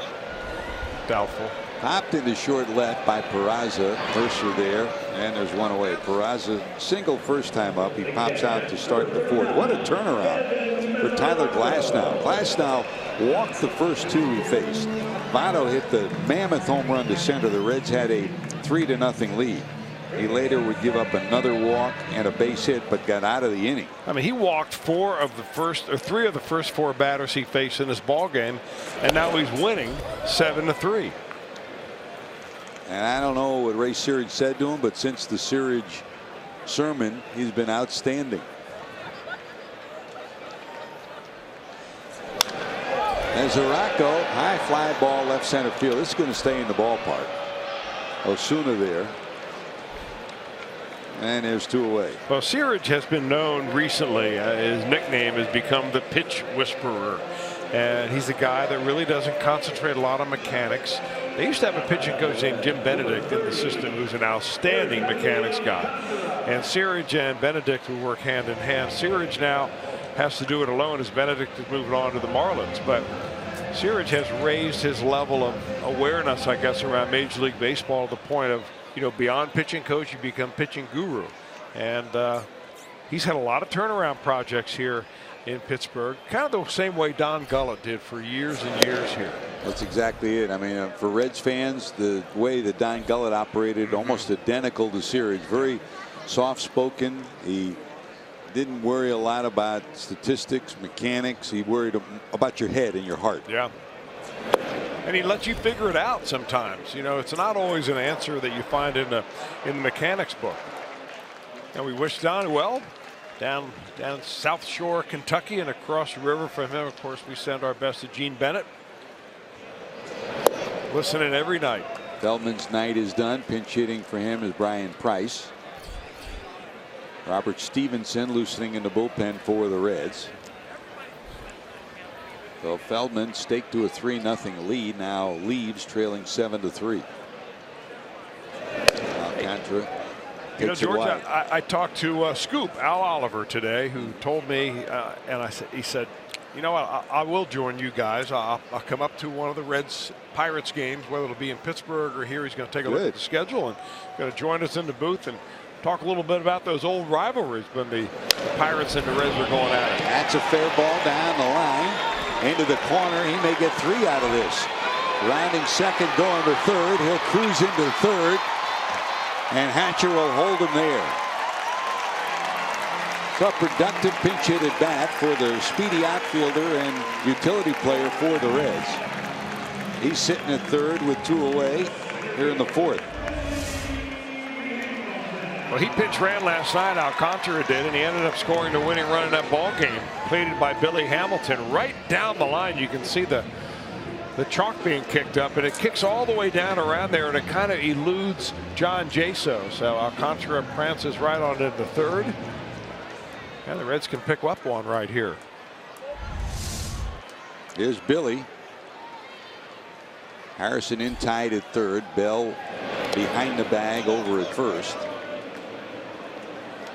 So a bunt in play here. A bunt base hit gets the runner home. Ball 1 to Billy Hamilton. Hamilton walked in the first, scored on the Votto homer, and then struck out in the second.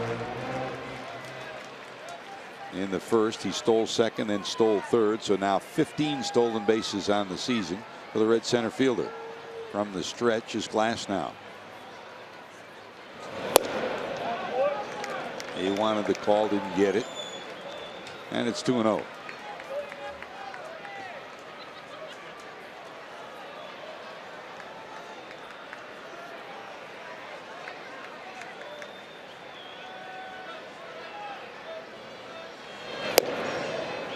Same spot, 3-0. Cozart on deck for the Reds.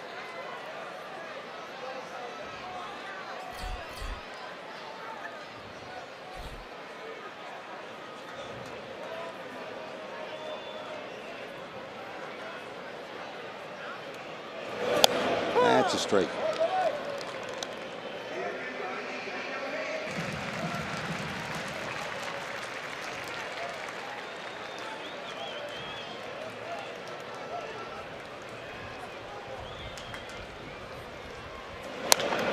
Broken bat down to second. Hamilton just nipped it first. Now the Reds will strand a runner after leading 3-0. They're trailing at 7-3 going to the 5th.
being brought to you by Cincinnati Children's, changing the outcome together. And your local Ford dealer. Ford, go further. Great to have you with us here at Great American Ballpark on a homestand that we're unveiling the Grader's ice cream stand down on the concourse level. Pleasant night for baseball. It started off in a very pleasant fashion for the Reds. Joey Votto, a tape measure home run, 449 feet in the first inning, gave the Reds a 3-0 lead. But the Pirates have come back with 1 in the third, 6 in the fourth, and lead at 7-3. Here's Robert Stevenson, Chris, who's on to try to hold it where it is and give the Reds a chance to come back. Well, certainly momentum swung is in the favor of the Pirates right now. Stevenson's a guy that has had his share of control problems, and maybe a lot like his counterpart now, Tyler Glasnow. I mean, a highly rated prospect, top round pick for Stevenson. Always had enough arm. It's a matter of kind of being able to control the baseball inside the strike zone.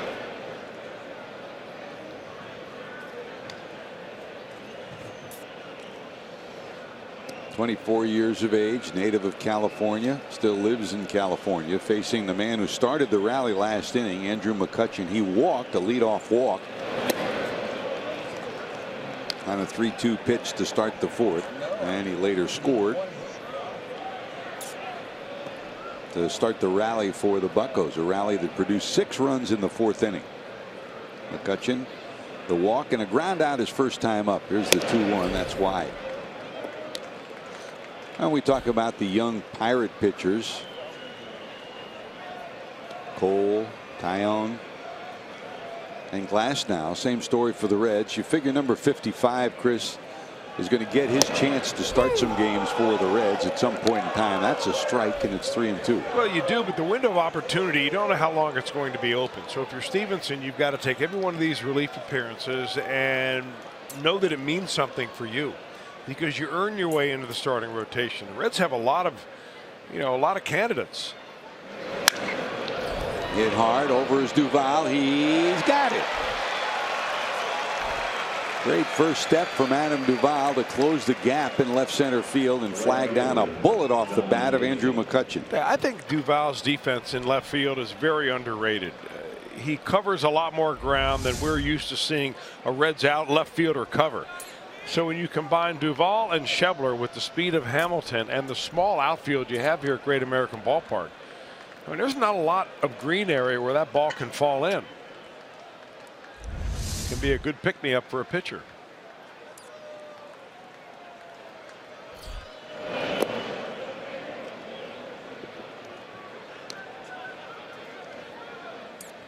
Everybody knows that Billy Hamilton is a Gold Glove candidate every year in center field.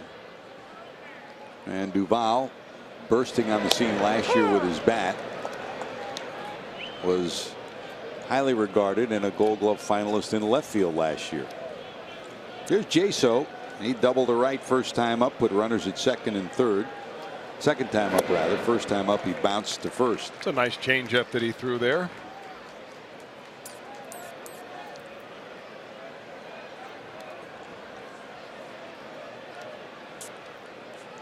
Reds overshift, 3 to the right side of the second base bag against Jaso.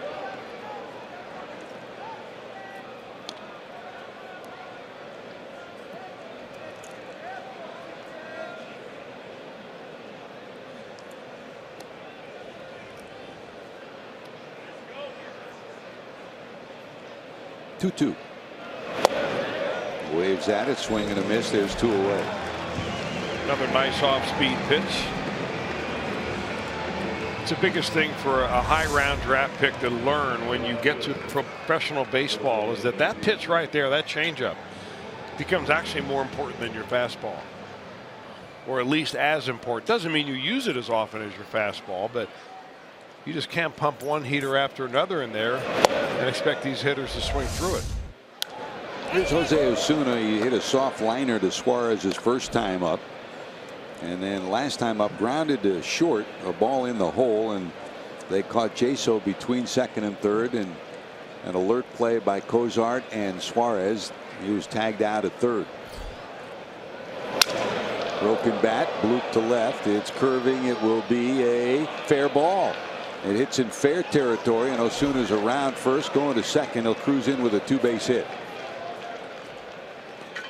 His third double of the season, so a 2-out, 2-bagger from Osuna, and there's a runner in scoring position. I don't know what you think about right there if you're Robert Stevenson. I mean, you jam this guy. Look at, he's holding a toothpick in his hand when it's all said and done.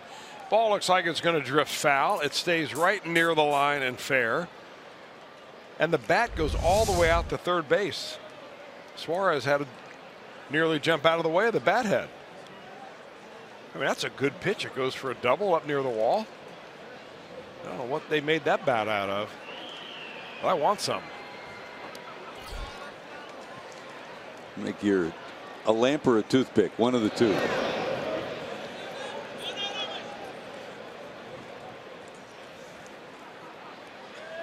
As Araujo holds the runner down at second.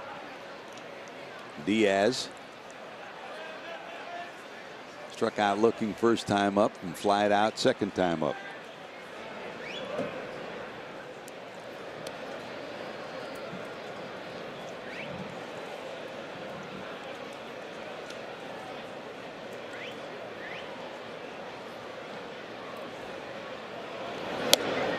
Wide for a ball. Great to have you with us, George Grant, Chris Welsh.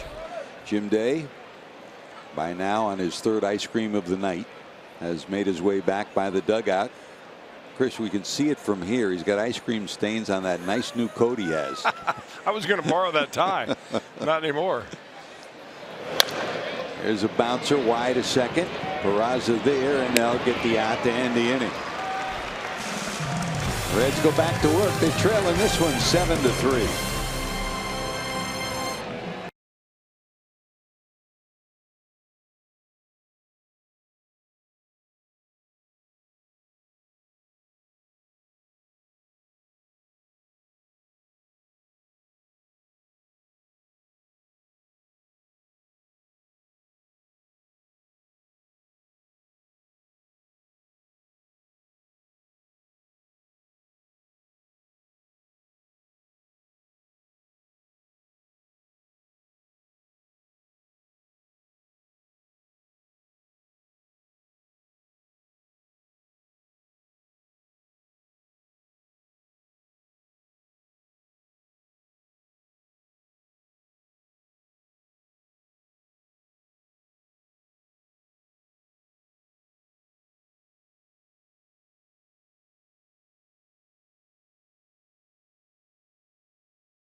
Is Snatch with Brad Pitt. I was big on White Man Can't Jump. Yeah, probably Godfather. Forrest Gump. I love Days of Thunder. I don't know. I guess my dad watched it growing up, and the music in there is good. I always listen to Give Me Some Lovin' in the weight room to get everybody fired up. And speaking of which, his walk-up song is indeed Give Me Some Lovin'.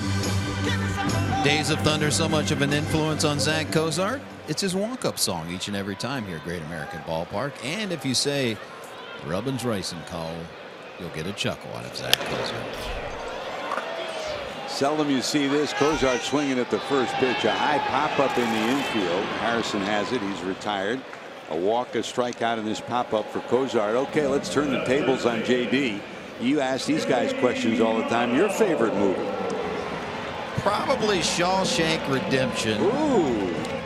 If you're going the comedy route, though, Caddyshack, Slapshot, Bad News Bears, the original. Those would be my favorites. Those three I'd pick. You have in your, at one time, a VCR, now in your DVD file. By the way, in your brand new palatial mansion that you have in Loveland, have you unpacked the DVDs yet? No, I haven't unpacked much. Votto drills this one over the bag. Mercer has it, and another bullet shot off the bat of Joey Votto. He's retired this time. If you weren't with us back in the first inning, walks to the leadoff hitter Hamilton and Cozart, and then Votto drilled a 449-foot home run to straightaway center field off the top of the batter's eye for his 9th homer of the year. The 3-run shot gave the Reds a 3-0 lead. Jim, you've been here for just about every one of Votto's homers. That was one of the most majestic ones he's hit here in a long time.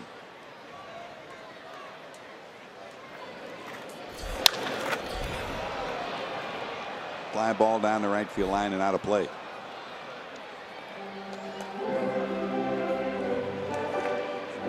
I'm not so sure that his mic's working, George. You know, he may have dropped it into a vat of ice cream. He's eating ice cream. Now he's shaking it. I think they're trying to shut me up is what they're trying to do. I haven't seen a home run like that. I get asked often, you know, has anyone hit the Toyota sign? And the answer is no, but Votto cleared it years ago. Yeah, he hit one over. Yeah, through the uprights. Bell over, but Hansen will take charge. Well, the Reds zip, zip, zip here in the bottom of 5. They're trailing at 7-3.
Of the night. And Chris, we've been talking about Andrew Benintendi. What a great rookie year he's having. How about Aaron Judge? 11th home run of the season. That's now tied for most in Major League Baseball. The big hulking right fielder from the Yankees delivered another one today. 11 home runs for the Judge man. He's an exciting player. Got it off our old friend Matt Latos. That's going to be a very interesting Rookie of the Year battle if it continues the way we go. And the Yankees, of course, will be playing the Reds here. They're coming in next week, and then the Reds will be going there in July. There's a bouncer to the right side. Peraza takes care of it. Hansen's retired. First time they've retired him tonight after a single and a triple. He's been like a lot of these Pirates in this lineup have been extra base hit machines. And this is very unlike the Pirates team to do that. In fact, they came into this ball game with the second fewest extra base hits of any team in the National League. They're right down there with the Marlins and the Giants.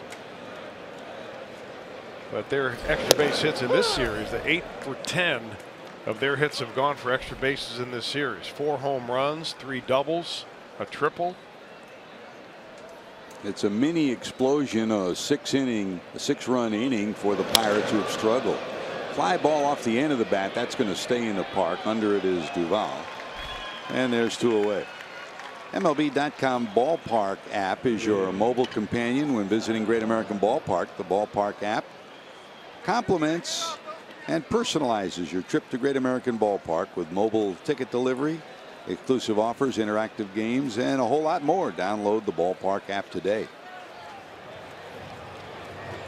Here's Glass now. At one point it looked like he was short for this ball game after giving up the 3-run home run and throwing 36 pitches in the first inning. But after a sermon from his pitching coach, Ray Searage, he bounced back. He's been outstanding since then. The Reds have not scored, and he now has a 7-3 lead.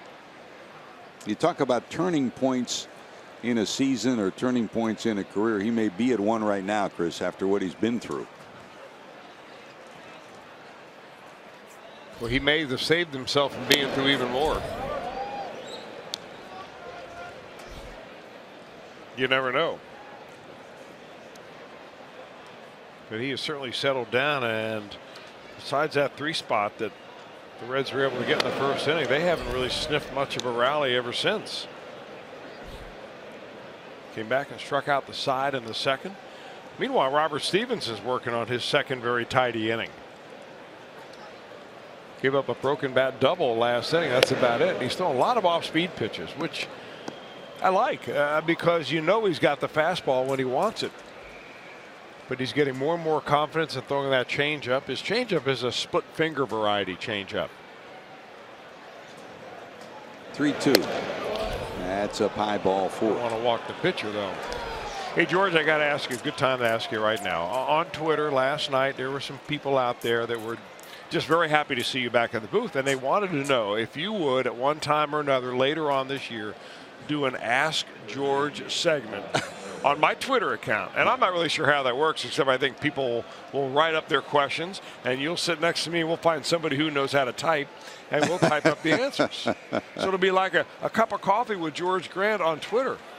We'll welcome you to the technology world. What do you think? For you, Cristoforo, I'll do anything. Why don't we try? Well, we plan to do that out when the Reds are in San Diego at some point before we go on the air that afternoon. You'll ask probing questions like Jim Day. JD, what question would you ask? If I were to ask you a question? What's your favorite ice cream? No, I would ask how you keep that year-round tan. Be outside, man. That's a secret, JD. I love it. I need a secret because, as Marty says, I paint in closets. We love you just the way you are, JD. By the way, what was your favorite movie? It still is The Wizard of Oz. And to this day, I'm still afraid of flying monkeys. I'll take Bang the Drum Slowly. Okay. An oldie. What a good one. And any of the Star Wars movies. It's hard to believe, man, how long it's been, and there's still a franchise that keeps drawing folks. And of course, Star Wars weekend coming up here at Great American Ballpark.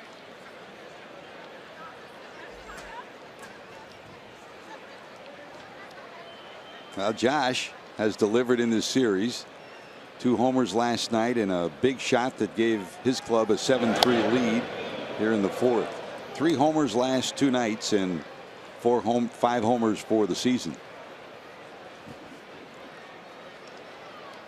Returning to his hometown of Cincinnati, where he went to high school, then to UC. He's in the UC Hall of Fame. Outstanding baseball player and just a great contributor to his Cincinnati family and to the Pirates family too. And there's a whole lot of Harrisons. Dad on the left part of your screen up on the top. Mom, family, wife, everybody. They're here and popping their buttons in pride. From the stretch, Stevenson, here's the 2-2, swing and a miss, and that'll do it. A walk, no harm. Robert Stevenson's put together a dandy 2. Reds need some runs, trail at 7-3.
by authority of the Cincinnati Reds and may not be reproduced or retransmitted in any form. And the accounts and descriptions of this game may not be disseminated without the express written consent of the Cincinnati Reds.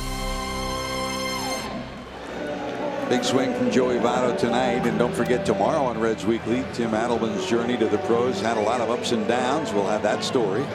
How's the Pete Rose statue coming along in anticipation of its unveiling? That'll be in June. Plus, former Reds reliever Rob Murphy was a workhorse on the mound, and now he's a horse expert off it. Always great to talk Kentucky Derby with Murph. An all-new Reds Weekly tomorrow at 6 right here on Fox Sports Ohio. Boy, 36 pitches in the first inning, 3 runs allowed. Since he's been something else, including a 5-pitch inning his last inning. Talk about turning things around. This young man certainly has. Well, when it clicks, and he certainly has figured out how to do it. He was jumping at the plate in the first inning. His delivery now is much slower, staying over the mound a lot better, not rushing much at all. And finally, after a few innings here, the Reds get their first hit, I think, since the triple that Alcantara had a couple innings ago. So a blue base hit from Eugenio Suarez to lead off the bottom of the 6th. Suarez had popped out and grounded out, and the Reds have the leadoff hitter on here in the 6th. Gift Ngope, the young man from Africa, in at second base. Outstanding defender. Normally a shortstop. He's played some at second and third down at AAA, getting ready for a possible role up here at the major league level. And he enters the game at second base.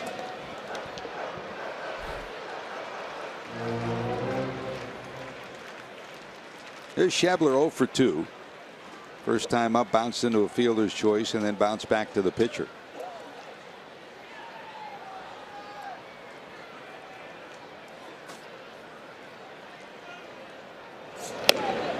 Waves at that for a strike. Still gassing it up. 97-98 is the big right-hander Glasnow. Well, I mean, the number of pitches he has has just gotten him loose now. I mean, at 90, he's finding his rhythm and his timing. That's why that fastball is going so good.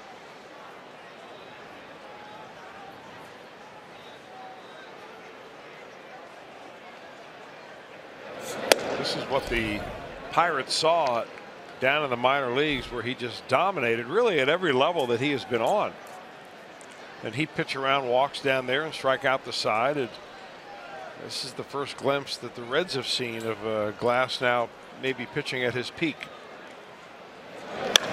Schebler drills this one, but way foul down into the right field corner.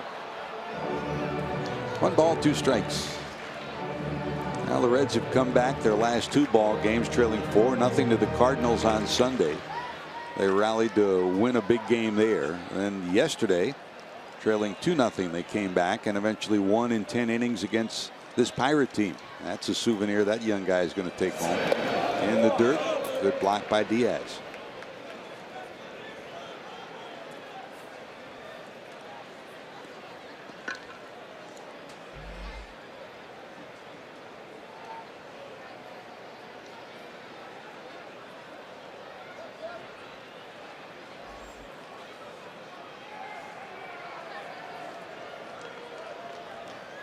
Suarez off the bag at first. Here's your 2-2 from Glasnow.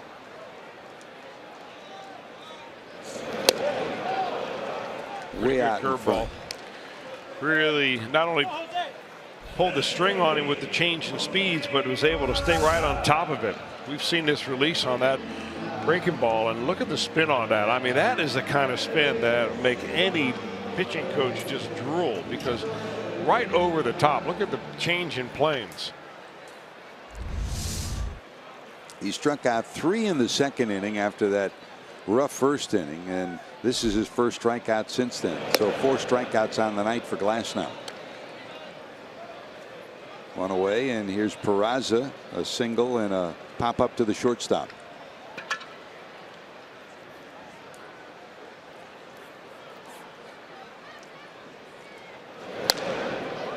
It's looped the other way and out of play.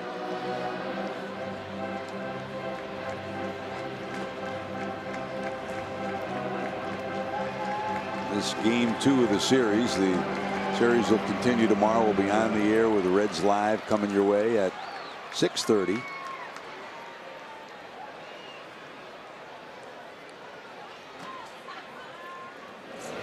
Jim Adelman will get the ball for the Reds, and Chris, he's been, as he was last year, impressive again in the early part of this year. He really has. I mean, he's unflappable. He has confidence in himself. He's eating up every day he's in the major leagues because he's really beaten the odds Adelman has. Looking forward to seeing him get out there again. Adelman will go on Thursday. Rookie Davis goes tomorrow. So the Reds continue to march their young pitchers out against this Pittsburgh team. There's a swing and a miss. 2 away here in the 6th. And don't forget, if a Reds home run hits the Toyota sign during tonight's game, Sam Grace from Cincinnati will win the Tundra on display at Great American Ballpark. Register for your chance to win in an upcoming game by saying your Cincinnati and Northern Kentucky Toyota dealers. You see where that sign is and where the Tundra is. You go about 50 feet to the right, and that's about in the vicinity where Votto hit his home run. Frazier hit one up there too at one time, didn't he?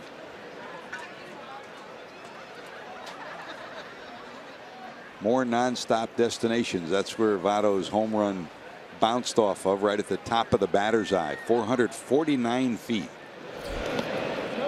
And they've been calibrating, StatCast has, for the last 3 years, the length of home runs. So it's only been 3 years. Didn't include some of the big shots he had earlier. And in their tabulation, that home run in the last 3 years was about 25 feet longer than any other home run he's hit. It was legit. There's a rocket down the left field line, but it'll curve foul and out of play. I used to find it very interesting the way they used to estimate home runs, and they would give it to one of the PR guys. Yep. And he had a big sheet, and it looked like an Excel spreadsheet with all these different cells, and every part of the ballpark was mapped out, and you had to figure out whether it was a line drive or a high trajectory or a medium trajectory, and then where that ball landed, and then it would tell you how far that home run was estimated to have gone. And you talk about seat of the pants flying compared to knowing exactly what the exit speed is, the angle is, the barometric pressure, the humidity, so you knew exactly what the resistance was of the air, and now you know how far those babies go. Or the old Mantle home run against Washington, which they tracked down in the in the parking lot. That's how they measured it. Yeah, that suspect. We'll come under a little suspicion nowadays. As Arocco down to third. It's a foul ball. The last hop went just foul of the bag. Harrison, good play to glove it and throw the runner at first, but as you can see in this last hop, just to the foul side of the bag.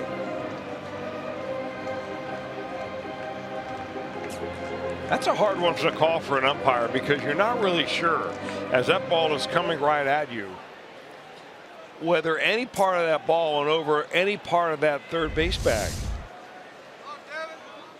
That looked like your 9-iron.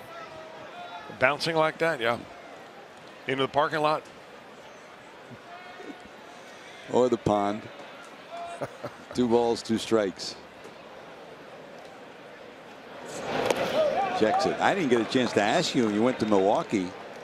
Did you play there? We did not. It was cold, and the golf courses that far north are just not ready this time of year. How about St. Louis? Although I was willing, yeah, we did. We had a chance to play at Belle Reve, which is where they're hosting the 100th PGA tournament next year. It was really quite a treat. We thank our friend Michael Tucker and all the guys at Belle Reve for that special honor. Billy Hatcher and I saw a lot of the golf course that day. Here's the 3-2. Runner going. That's towards the hole. Mercer has it, though. He'll throw across the infield to Bell, and that'll do it. The Reds get a leadoff hit. Nothing to show for it. And they still trail 7-3.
Game of baseball or sports brings out the best in us, sometimes the worst in us. And for some of you may have heard the story last night when Adam Jones, the center fielder for the Baltimore Orioles, was heckled by at least some other fans in Boston, and some racial slurs thrown at him. Well, when he came to the plate today at Fenway Park, a standing ovation by all the fans at Fenway for Adam Jones.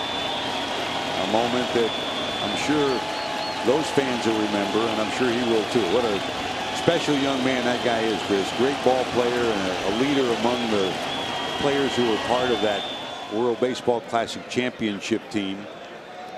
And while he was upset last night, a heartwarming moment at Fenway Park tonight. Well, certainly a big turnaround from one night to the next. There's Robert Stevenson going to work against Josh Bell as we go to the top of 7.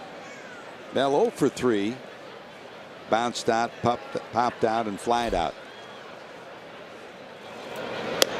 That's a strike. Great to have you with us. George Grant, Chris Welch, Jim Day down by the dugout.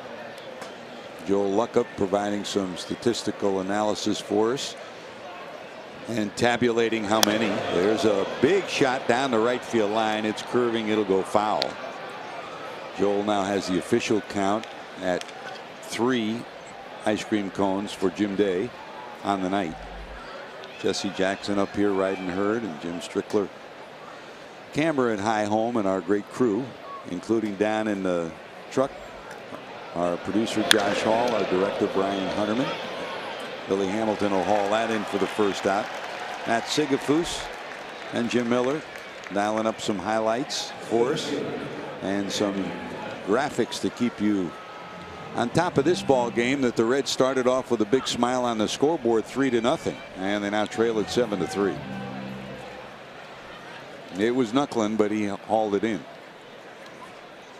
Bell hit that one right on the button. Here's McCutchen, bounced out, walked, and lined out. Popped into center field. Billy's there. 2 away. I can't say enough about the nice job that Stevenson has come in and done. I mean, it's just more than just coming in there and pumping strikes, especially to a team that has had big time momentum when they scored as many runs as they did in the 4th inning. And as many extra base hits as they had in this series so far. He has really figured out a way to get his off-speed stuff over. This is the kind of outing that can help you really get a start. Did I speak too soon? Left center field hit pretty good off the bat of Jaso. Hits the bottom of the center field wall, and he'll have his second base hit and second double of the night. 2 for 4 is Jaso with a 2-out double. Tell you one thing, Jaso can hit right-handed pitching. You'll never see him pinch hit much against lefties because he's not really good at that. But boy, he puts a charge into it.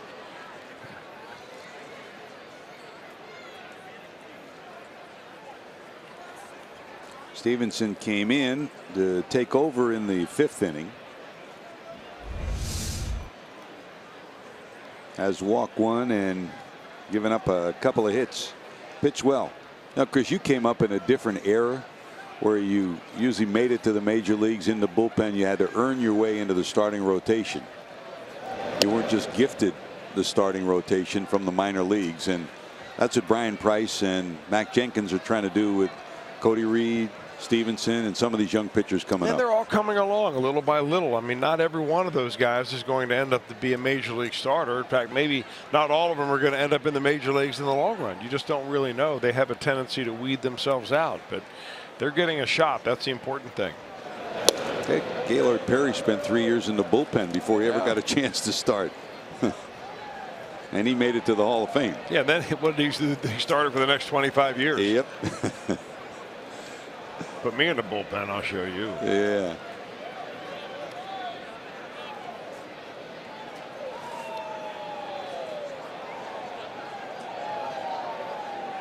Two balls, no strikes to Osuna. That slapped the other way.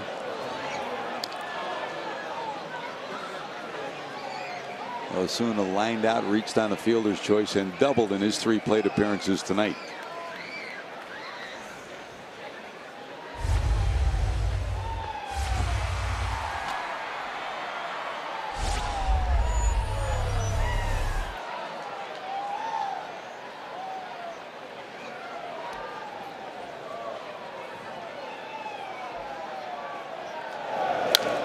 That slapped the other way. Now you add up the pluses that Robert Stevenson brings to the mound, and highly regarded as a high school pitcher, highly regarded when he signed, highly regarded in the minor leagues. What does he have to do to make that next step? Well, I mean, you're watching it tonight. I think to be able to control your off-speed pitches. I mean, throwing hard gets you signed, and that's about it.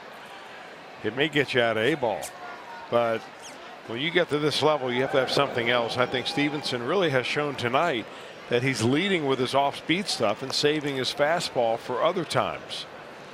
Something that goes completely against his scouting report. So that's one reason maybe why that he's having the success that he's had tonight. Good kid, works hard. I mean, really cares about it. I think the big thing for Robert is to just get a little confidence and don't let the game control the speed of your heart rate. You've got to do that yourself. Joe Torre always labeled it be intense but not tense. Sometimes that's a lot more difficult than just saying that. Yeah. How do you channel that intensity but don't be tense? 3 balls, 2 strikes, 2 outs. In the dirt. Good block by Mesoraco that prevented the runner from going to third. So it'll be first and second on the walk to Osuna. Yeah, one of the few times that he's overthrown that curveball. So he was working on a 1-2-3 inning, a line drive to center field that was really hit hard by Bell, a fly ball by McCutchen, and now Mac Jenkins will sprint out to the mound to deliver a message. Elias Diaz will come to the plate.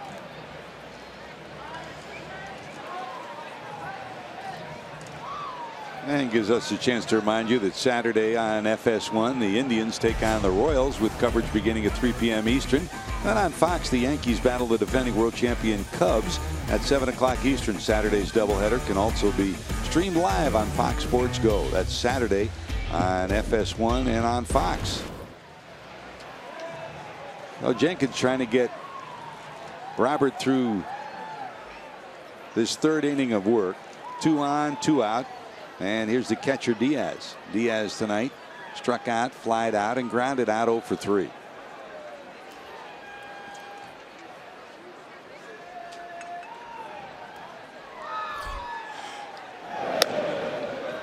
Way high and wide for ball 1. No action in the Reds bullpen right now. The Reds want to keep it where it is to give themselves a chance here in inning number 7 to work their way back for a 3rd consecutive game. Slap foul to the right side, 1-1.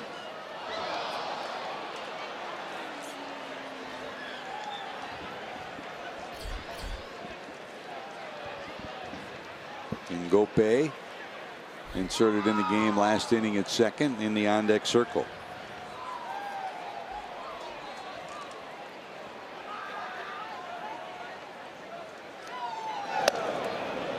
Yes, missing inside. 2-1.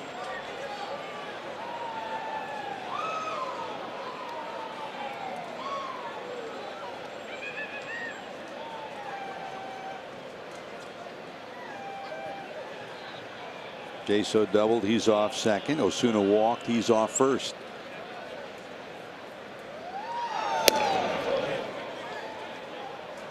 A little high. He checks it. 3 balls, 1 strike.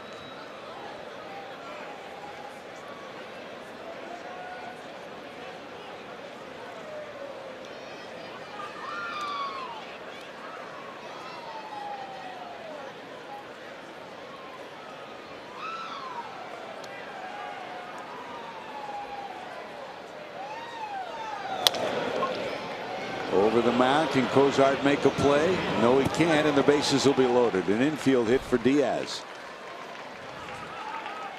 Just over the outstretched effort by Stevenson on the mound, and Cozart no chance to get there and flip it to first. So bases are now loaded with 2 away. The only chance was right there if Stevenson could have gloved it. And here's Ngope. What a week he's had, becoming the first African-born player to play in the major leagues. Made his major league debut, got his first major league hit. That was off John Lester, and came up with 2 key plays and another big hit in his first start before the home fans in Pittsburgh. And he comes up here with the bases loaded. And action starting in the bullpen. Blake Wood starting to loosen for Cincinnati.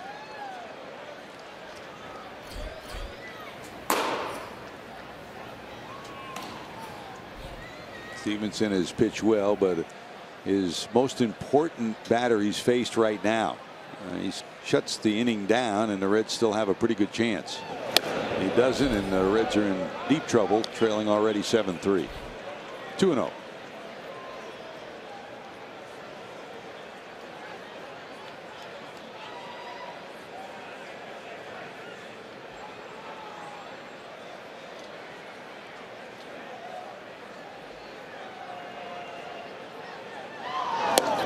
Missing, and it's 3-0. By the way, the hit by Diaz, the infield hit, was his first major league hit. He had 6 plate appearances in the last 2 years, coming up for brief appearances. So he's sitting down there at first. Now 3-0 with the bases loaded and 2 away.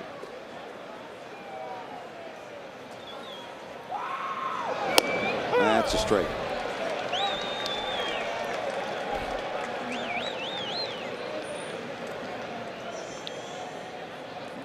Jaso doubled. He's made his way to third. Osuna a walk, and Diaz a base hit. That's ripped, but Kozar can't hold on. It's off his glove into left. 1 run scores.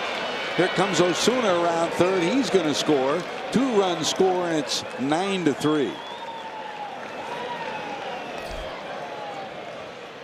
That'll probably go as a base hit. It was a rocket off the glove of the shortstop Kozar. Well, Gifton Weepe will be in the lineup tomorrow, according to Clint Hurdle, and he hits this ball right on the button. I don't know whether it was hooking, knuckling, but normally sure-handed. Kozar gets that ball right off his glove, and Pirates are moving up everywhere. I think you'll ask Kozar after the game. He'll tell you that's one of the hardest hit balls he's probably ever had at him. They will score at a base hit. 2-run score. It's 9-3, and that'll be it for Stevenson. Wood hustling up in the bullpen as loosened, and he'll be on his way in. And while the pitching change takes place, it's time for our Skyline Chili call to the bullpen. You're watching Reds baseball on Fox Sports Ohio.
With a new Star Wars themed ticket package. For as low as $30, you get a Reds ticket and a limited edition Star Wars Stormtrooper.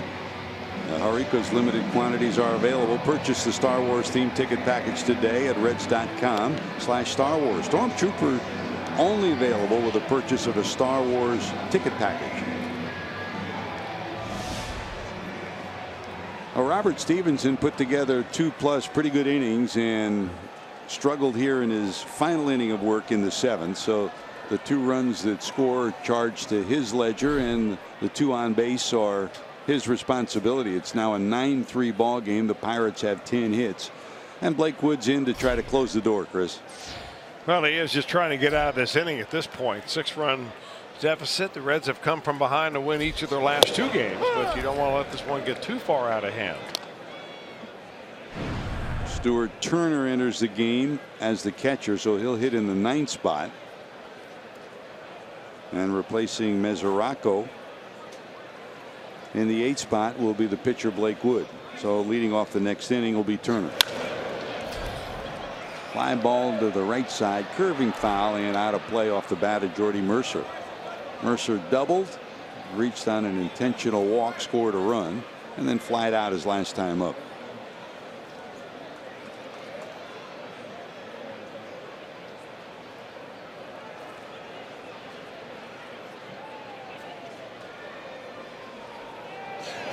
Look out.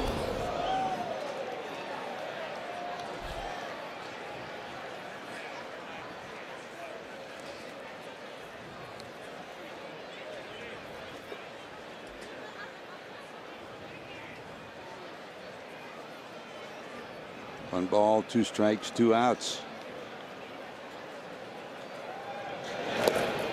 Good block by Turner. Not often, Chris, in recent years that the Reds have kept 3 catchers, but with Devin Mesoraco coming off the disabled list, they'd really like to keep this guy, a Rule 5 selection off the Minnesota Twins roster. They've got Tucker Barnhart, and Mesoraco will split time. Turner will be a pinch hitter and a guy who will get a double switch appearance here or there.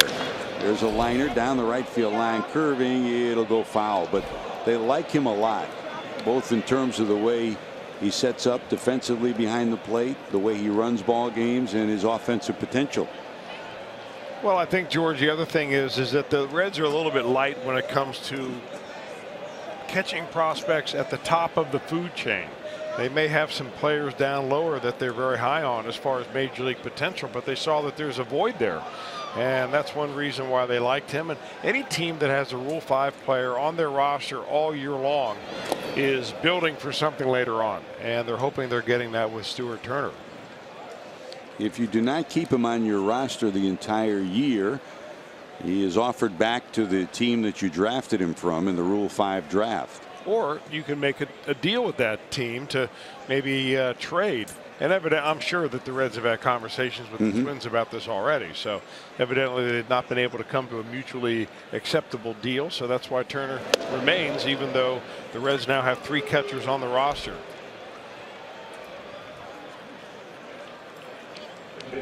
Nice ball 4, so the bases are loaded one more time.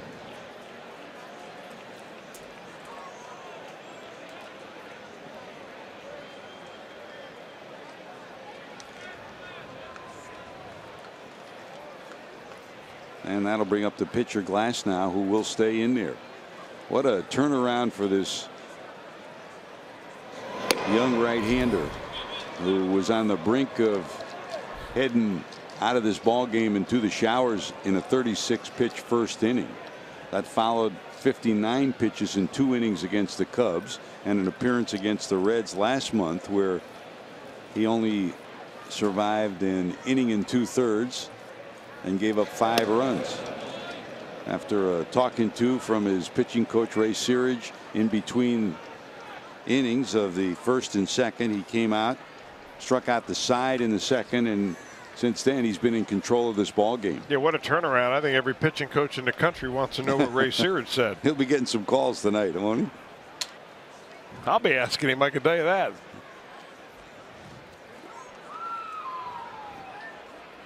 And 2-0 again. Wood now with the bases loaded. And make it 3-0. Boy, he's already walked once. Glasnow has. He's singled, as you said, and he's got the take sign at least for this one, probably for the next one too. And not only is Glasnow pitch well, that single he had chased in 2 runs, and he'll get another run batted in. So for Glass now, he's picked up 3 runs batted in on the night, and the bases loaded walk will now give the Pirates a 10-3 lead. Well, he can look out at Blake Wood and say, I can feel your pain. I know what you're going through right now. Brian Price can't quite relate.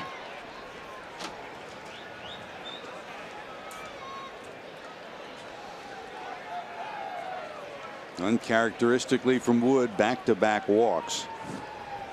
From the Reds bullpen of this year. A year ago, it happened so often, Chris. This year, the bullpen has been much better at putting out fires. Oh, man. That kicks off the glove, coming to the plate. The throw will be not in time. Another run will score, and Gope crosses the plate. Wood can't find the strike zone. The wild pitch will allow the 11th run to score, and it's 11-3. The lead belongs to Pittsburgh. Well, this is a catchable ball. I'm not sure what Stuart Turner, maybe he just took his eye off the ball, but that should be a pass ball all the way.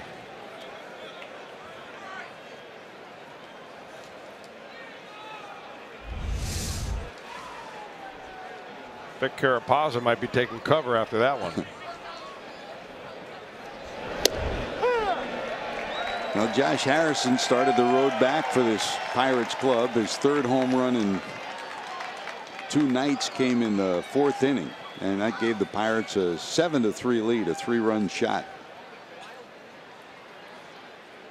Outside of that, he's struck out 3 times on the night. And that goes through the legs of Turner. Another run will score. Wow, you name it, and it's gone wrong in this 7th inning for the Reds.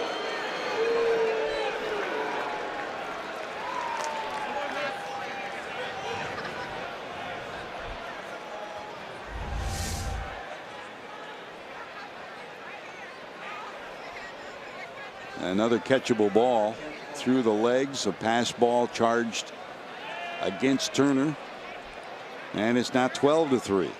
So without swinging the bat, 2 runs have scored with Harrison at the plate.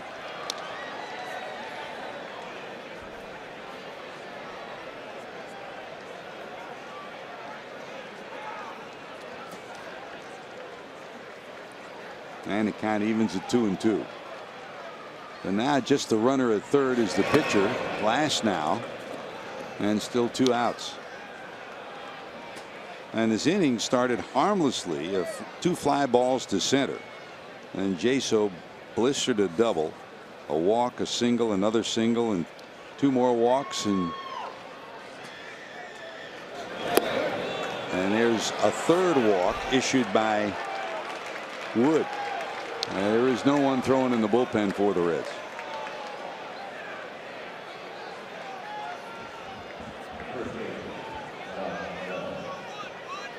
Well, it must be hard for Brian Price to keep a poker face sometimes.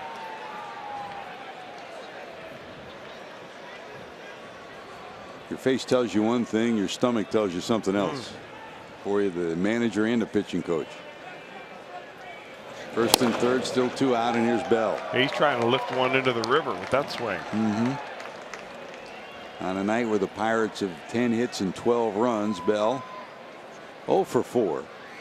A ground out, 2 pop-ups, and a line drive out.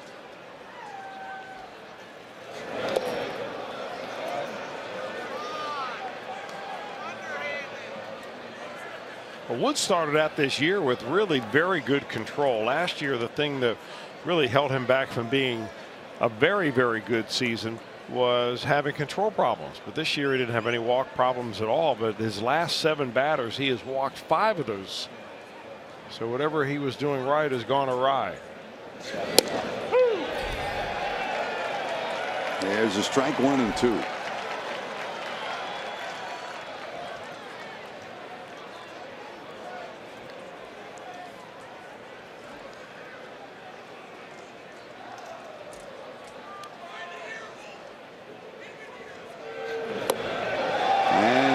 Mercilessly finally comes to an end, but before it's over, in a 25-minute inning, the Pirates have taken a 12-3 lead as we go to the bottom of 7.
ball game against the Pirates, and after every Reds game here on Fox Sports Ohio, make sure to stick around for Reds Live, brought to you by Performance Kings Honda, for a complete recap and interviews from the clubhouse. You'll be the first to hear from Brian Price. You'll hear from all the players on the smiling scoreboards or the frowning scoreboards, and right now the Reds have some work to do to come back. They trail it 12 runs, 10 hits, no errors for Pittsburgh, 3 runs, 4 hits, and an error for the Reds. Turner, Hamilton, and Cozart due up. And Wade LeBlanc will come in. He pitched great against the Reds. In fact, the last time Glasnow exited the ball game in Pittsburgh after that inning in 2/3, LeBlanc came up with a great relief appearance that night. He'll take over. In the story of this night, Chris, you look at the scoreboard, you say 12 runs, but the story of this game has been Tyler Glasnow. Yeah, they kept him in the ball game, George, in order to bat in the top of the 7th inning, and then they bring in a new pitcher. I guess Clint Hurdle knows what he's doing, because Glasnow went with a base hit and a couple of back-to-back walks. After a 36-pitch first inning where he gave up Joey Votto's mammoth home run and trailed 3-0, the end line score for him. There's a ground ball to Mercer. And Turner bounces out. Turner hitting in the 9th spot, retired for the first out of the bottom of 7. He allowed only the 3 runs and 4 hits. Did Tyler Glasnow, and he turns it over to this veteran lefty.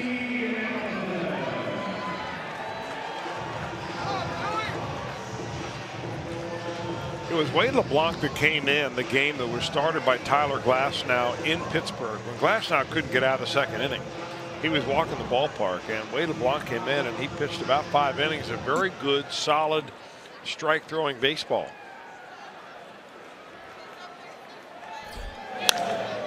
Billy line drive right at Ngope, and there's quickly 2 away.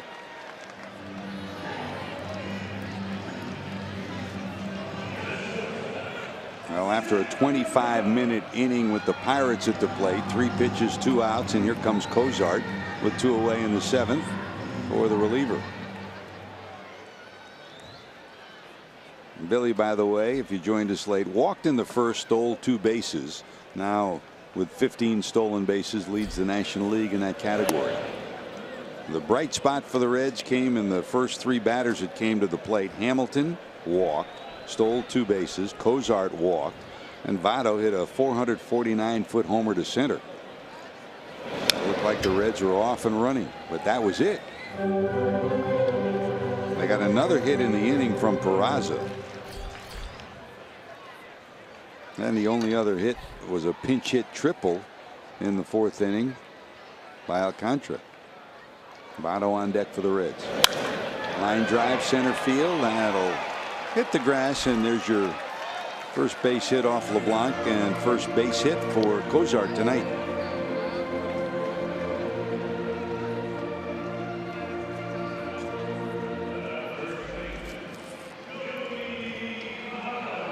One more hit. Suarez had a base hit in the 6th inning as well. So that's the 5th hit for the Reds.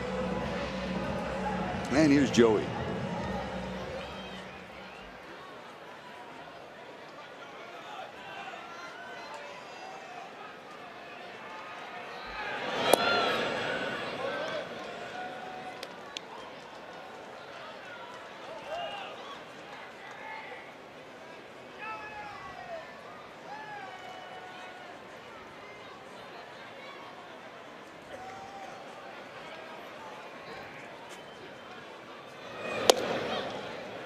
Breaking ball misses wide, and it's 2-0.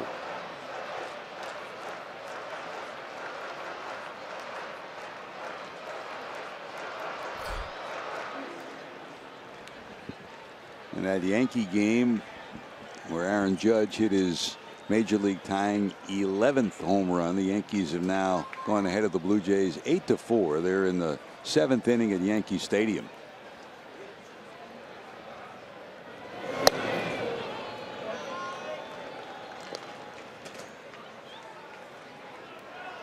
George, do you think it helps define the bottom of the strike zone when you wear your pants like Joey Votto does? I'm not asking that question to be funny. I'm really serious. Because that's the one area, I mean, especially in the days of the baggy pants, that you couldn't see a player's knee. I remember that Adam Dunn Exactly. complained over and over again on being rung up on low pitches that would be, you know, knee high to some guys, but would be shin high to Adam Dunn because he was so tall. And Votto's doing the umpires a favor by saying, all right, you know, where I'm high, where I have the tops of my pants right here. I mean, that is the lower part of the strike zone. The hollow of the knees is the way it is described in the rule book. And it may be just one way that he is continuing to try to get an advantage of making sure that that strike zone is as small as it can possibly be. In fact, when Adam Dunn was here, I remember you talking to Dunn about that. And he wouldn't do it. He wouldn't buy into these sartorial change. He didn't like the fashion statement. No. Well, when we see Jim Day wearing his suits like that, we'll know that there's something to it. See, in the old days, he could wear shorts. Now he's... Well, that's the style on the golf course. The matinee idol that he is. When he's caddying for Marty. I don't think the shorts have been unpacked at the palatial estate in Loveland yet. Actually, I think they're more affectionately known as clam diggers. He's left speechless. Ray Searage out to make sure LeBlanc is okay with Duval coming to the plate. The Pirates with a comfortable lead here. Don't want to let the Reds awaken. 2-0. Adam Duval walked, grounded out, and popped up. I mean, it's really kind of an odd game from a scoring standpoint when you have a 6 spot in the 4th inning and a 5 spot in the 7th inning. But really a lot of zeros on the board other than that.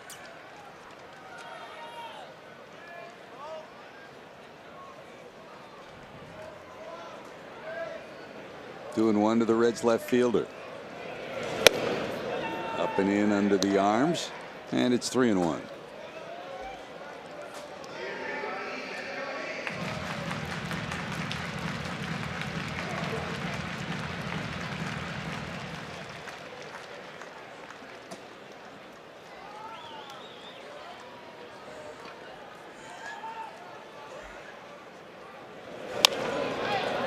Wide at third. Harrison will win the race to the bag, and that'll do it. So the Reds get a single from Cozart and a walk to Votto. Nothing to show for it. They trail 12-3 going to the 8th.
Off in a bright spot for the Reds. Joey Votto drilled a 449-foot homer after walks to Hamilton and Cozart in the first. The Reds led it 3-0.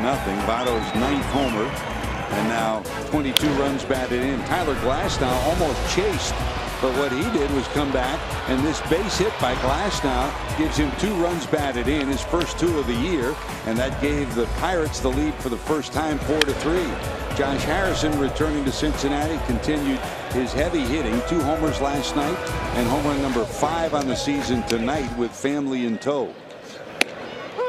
I got to figure that Glasnow was about a batter or 2 from being lifted from this game, because you know, Clint Hurdle's trying to win games. They're not in one of these full-blown rebuilding modes. They're nicked up and have a number of guys who are unable to play right now, but they are not willing to give up a game in the first inning.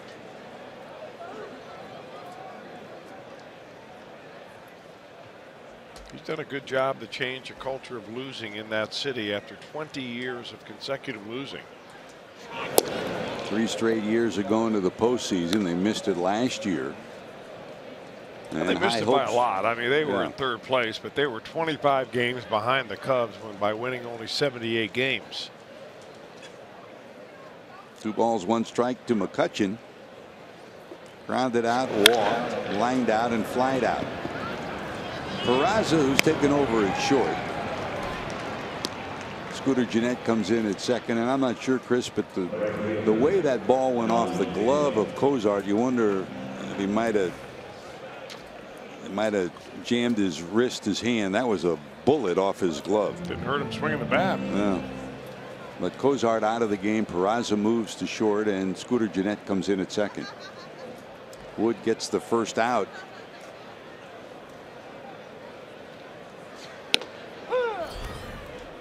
Here in the top of the 8th. And here's Jaso with 2 outs in the 7th. It was his double that started the big rally that led to 5 runs. 2 doubles, a strikeout, and a bounce out. 2 for 4 is Jaso, the right fielder tonight. Tries to check it, can't do it. 0-2. And Kivlahan is your new first baseman. So Votto and Cozart out of the lineup for the Reds.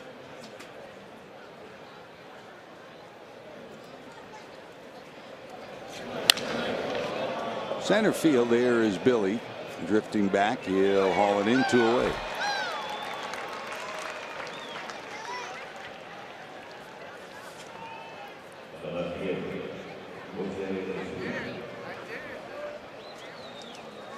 Hope you join us tomorrow for Game 3 of the series. Rookie Davis goes against Jamison Tyone. Reds live at 6:30. The game will follow. Day game on Thursday, no TV, with Tim Adelman against Ivan Nova. And Nova's pitched great for the Pirates since coming over last year. And then an exciting weekend, Chris. The Giants come to town. The old days, it was 2 or 3 visits between these 2 teams. Now the Giants come in once, and the Reds go to San Francisco only once. Giants have struggled in the early going. Talking about teams with injuries, when you lose Madison Bumgarner, that can derail your train pretty fast. And the Yankees will come to town on Monday and Tuesday of next week.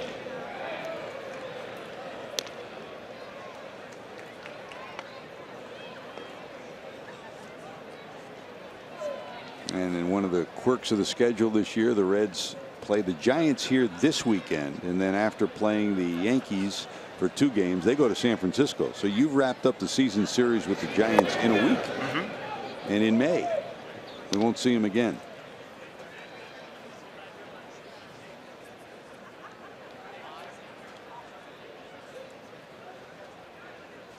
Two balls, 2 strikes, 2 outs.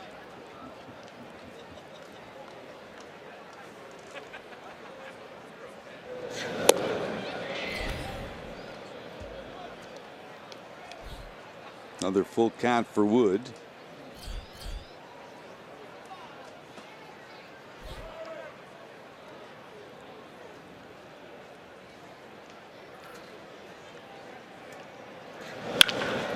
Off the end of the back, Peraza knocks it down. Quick flip, got him. Very nice.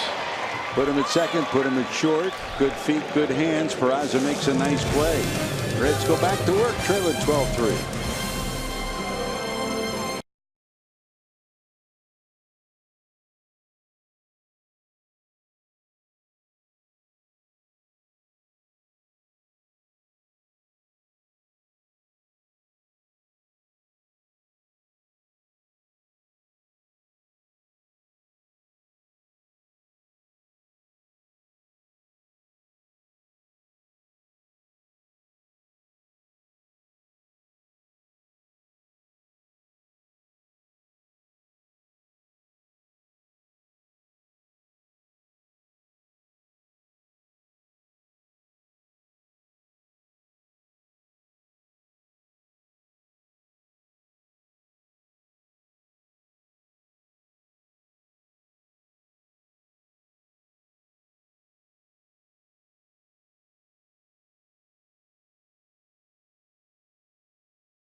chance to receive a Star Wars t-shirt thanks to Kroger Home Team Brands. See your Reds take on the Giants this Saturday for as low as $12 for tickets. Visit Reds.com.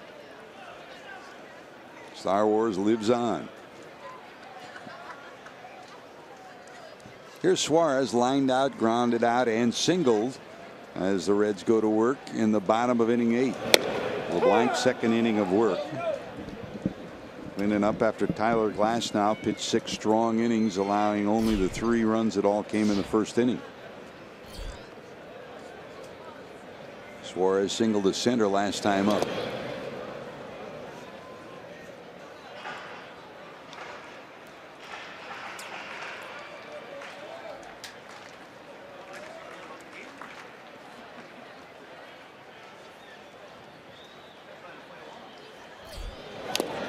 The Reds have strung together 4 straight wins against Pittsburgh, 3 of them coming in April at PNC Park, and the first of this series, and the Pirates trying to win their first against Cincinnati this year.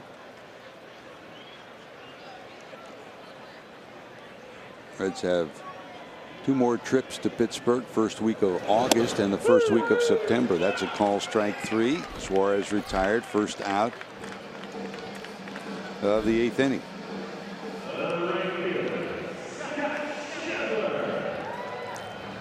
And first strikeout for LeBlanc.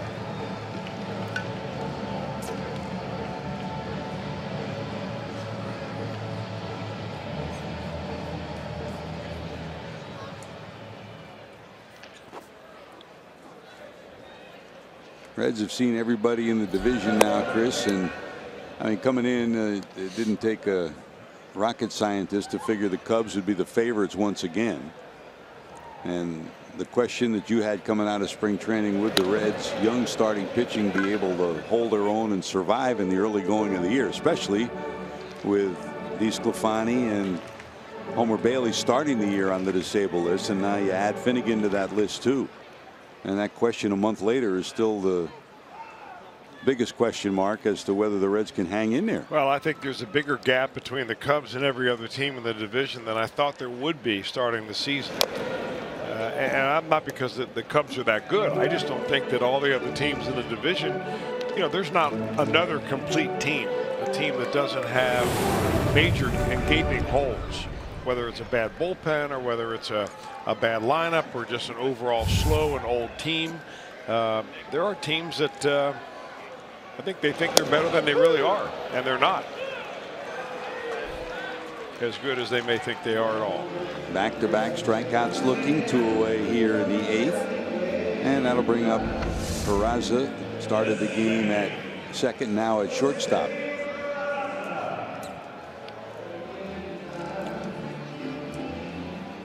And the first hope back in March was that you would get Bailey back and DeSclafani back, but now there is no projected return date for either one, and they're being very cautious with Brandon Finnegan too.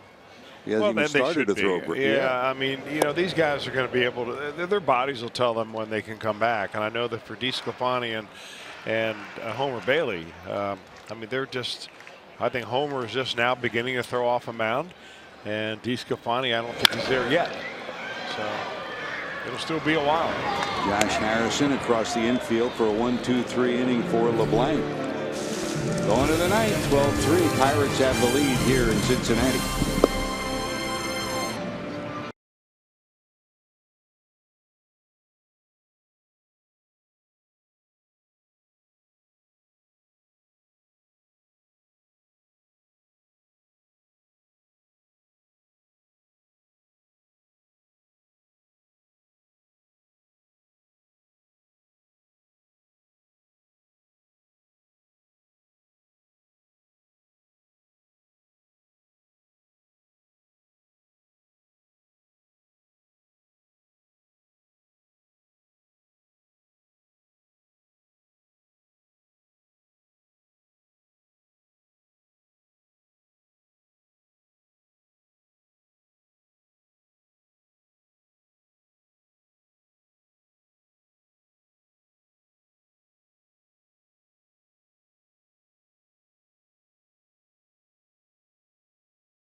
has been brought to you by Kroger. Stop by your neighborhood Kroger and save big store-wide. Great food, low prices, all at Kroger. By Cincinnati USA Regional Tourism Network. Stay close to CincinnatiUSA.com. And by Toyota. For over 30 offers, visit buyatoyota.com. Toyota, let's go places.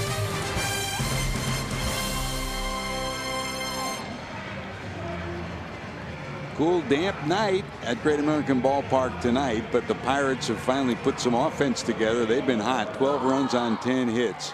The Reds, 3 runs, all of them coming in the first inning. Only 5 hits. 2 of them came in the first inning.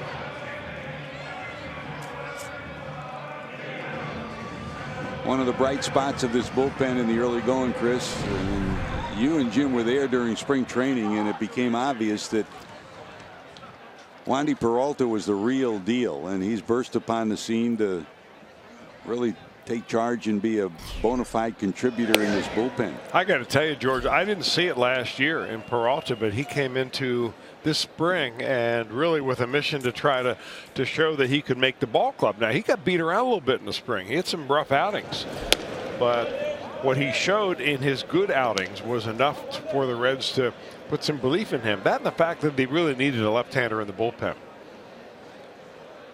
They had Cingrani down there, but that was the only guy. Now, of course, with the addition of Cody Reed in the pen, you have 3, including Wandy Peralta. But Peralta right now, you know, is throwing the ball extremely well, but 3 in a row outside the zone.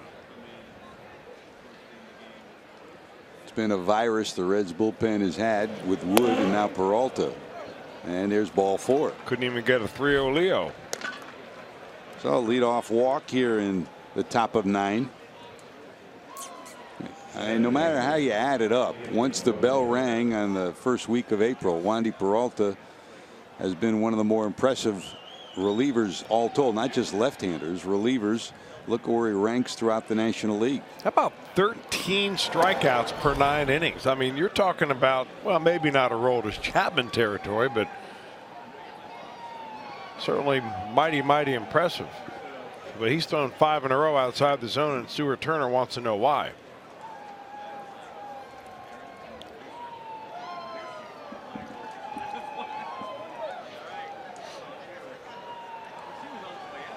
There's Gifton Gope, his single in the 7th inning. Balloon the lead to 9-2 for the Pirates. He took over for Hansen, who had a single and a triple on the night. That's a little low.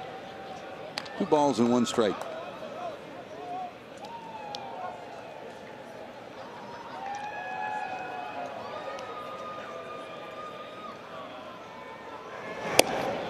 By the way, the other part of that left-handed equation in the bullpen, Chris mentioned Tony Cingrani. Cingrani's still on the disabled list. And they're hopeful of getting him back sometime during the next month to solidify the left side of the bullpen. That's a strikeout, and there's out number 1 here in the 9th inning. Well, speaking of old relievers that the Reds have run through here from time to time, George, I see that J.J. Hoover found a home and is back in the major leagues, pitching for the Arizona Diamondbacks. That's great. All-around good guy, J.J. Had some tough times here, especially last year with the Reds when they put him in the closer's role, and that didn't work out. Of course, he was just part of a bullpen that was a major underachievement. But in the clubhouse and around the community, what a first-class guy. There's a bouncer, back up by Peraza. What a play. He's made some nice plays as shortstop now. 3 outstanding plays here tonight. Really kind of interesting because the word on Peraza when they traded for him, he came over from the Dodgers in that 3-way trade for Todd Frazier with the White Sox. And the word was that we kept hearing from just about every scout, including a lot of Red scouts. They said, well, he can't play shortstop. He can't play shortstop. But he played a lot of shortstop in the spring. He played some shortstop, you know, from time to time last year. And every time he did, he just seemed to me like he can play shortstop. So I'm not sure what has changed, except that maybe he you know, fooled some scouts. Very talented athlete, especially defensively. Covers a lot of ground. Good arm. Quick release. Got to get his hitting going a little bit. Wade LeBlanc hitting in the 9th spot, up for the first time. You translate good hands, good feet, and that's what Peraza has. Always gets his feet set. In fact, he was a shortstop coming through the Braves organization, but they had Andrelton Simmons ahead of him. So figuring that if he makes it to the major leagues, it would probably be at second. They moved him to second base by the time he got to the AAA level. He believes he can play shortstop up here. 2 balls, 2 strikes to LeBlanc and his at bat.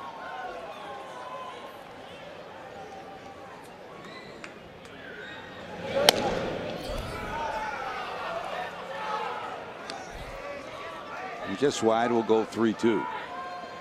3-2, 2 away with the runner down at first.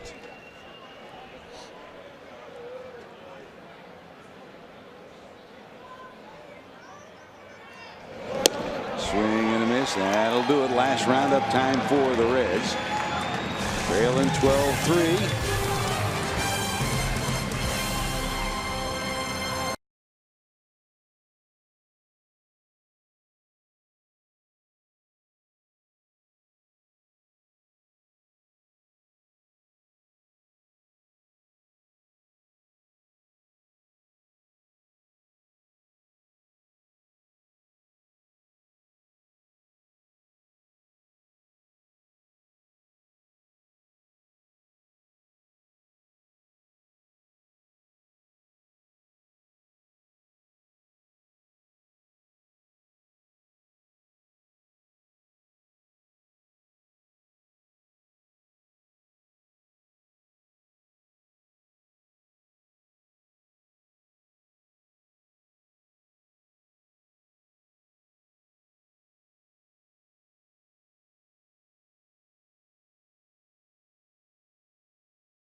Exact way to do it. Get ready for Reds action 30 minutes before every game on Fox Sports Ohio with all the info you need for that game. And with Reds Live presented by Ray St. Clair Roofing, you'll get features, interviews, and a whole lot more. Kent Dreamweaver, Ron Millinor and company will keep you up to date with Jeff Pecoro, Brian Giesenslaw, Jim Day, and our whole crew. Jamison Taillon against Rookie Davis tomorrow. Reds Live at 6:30. The game will follow at 7. Good to see that Rookie Davis is healthy and back on the beam, Chris, and the education continues. The step to the major leagues continues. Jamison Taillon probably a notch ahead of him. He came up the last year and made his imprint in the Pirates rotation, and the Reds hopeful that Rookie will do the same. Well, we sure hope so, George. He's shown a lot of promise. He's one guy that when we saw him pitch early on had pretty good control of his breaking ball. Good idea out there. So, you know, the continuation of the education at the major league level, the hitters tell you whether you're getting good grades or not. Tucker Barnhart pinch hitting in the pitcher's spot, swings and misses, and it's 0-2. LeBlanc trying to close things out here in the 9th for the Pirates.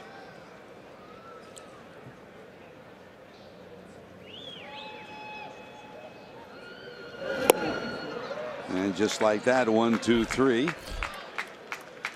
Now, the way this day started, our Miller Time moment will tell you the smile on the scoreboard for the Reds, but that was the last smile on this night. Joey Votto drilled a 449-foot homer to straightaway center field. Even he watched this one go. Off the facade of the batter's eye at the top end of it, 449 feet worth of homer. If you were with us earlier in the 3-year era of StatCast, that's the longest home run Votto has hit in the last 3 years. 449 feet. Just like we promised you early in the game, Miller Time brought to you by Miller Lite. And from that point on, the Reds have been shut down. Tyler Glasnow, 36 pitches in the first, looked like he was headed to the showers, but after talking to by his pitching coach, Ray Searage, in between innings, he came back, started throwing his breaking ball, started locating his fastball, and he shut down the Reds through 6 innings. The other bright spot for the Reds, Billy Hamilton in the first, a walk and 2 more stolen bases. All the Reds' offense came in the first 3 batters. And LeBlanc pumps in another strike.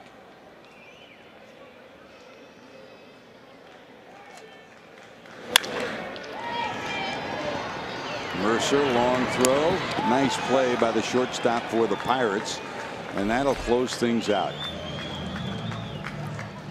So the Reds jump on top early 3-0, but John Jaso and company and the Pirates wound up winning this one 12 runs, 10 hits, no errors. They left only 6. The Reds 3 runs, 5 hits and an error. They left 7 on base.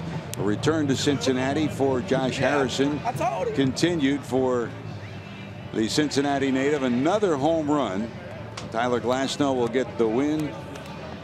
And Scott Feldman will take the loss. Whole lot more to talk about post game coming up on Fox Sports Ohio. Stand by. Jim Day and company. Ready, set, go.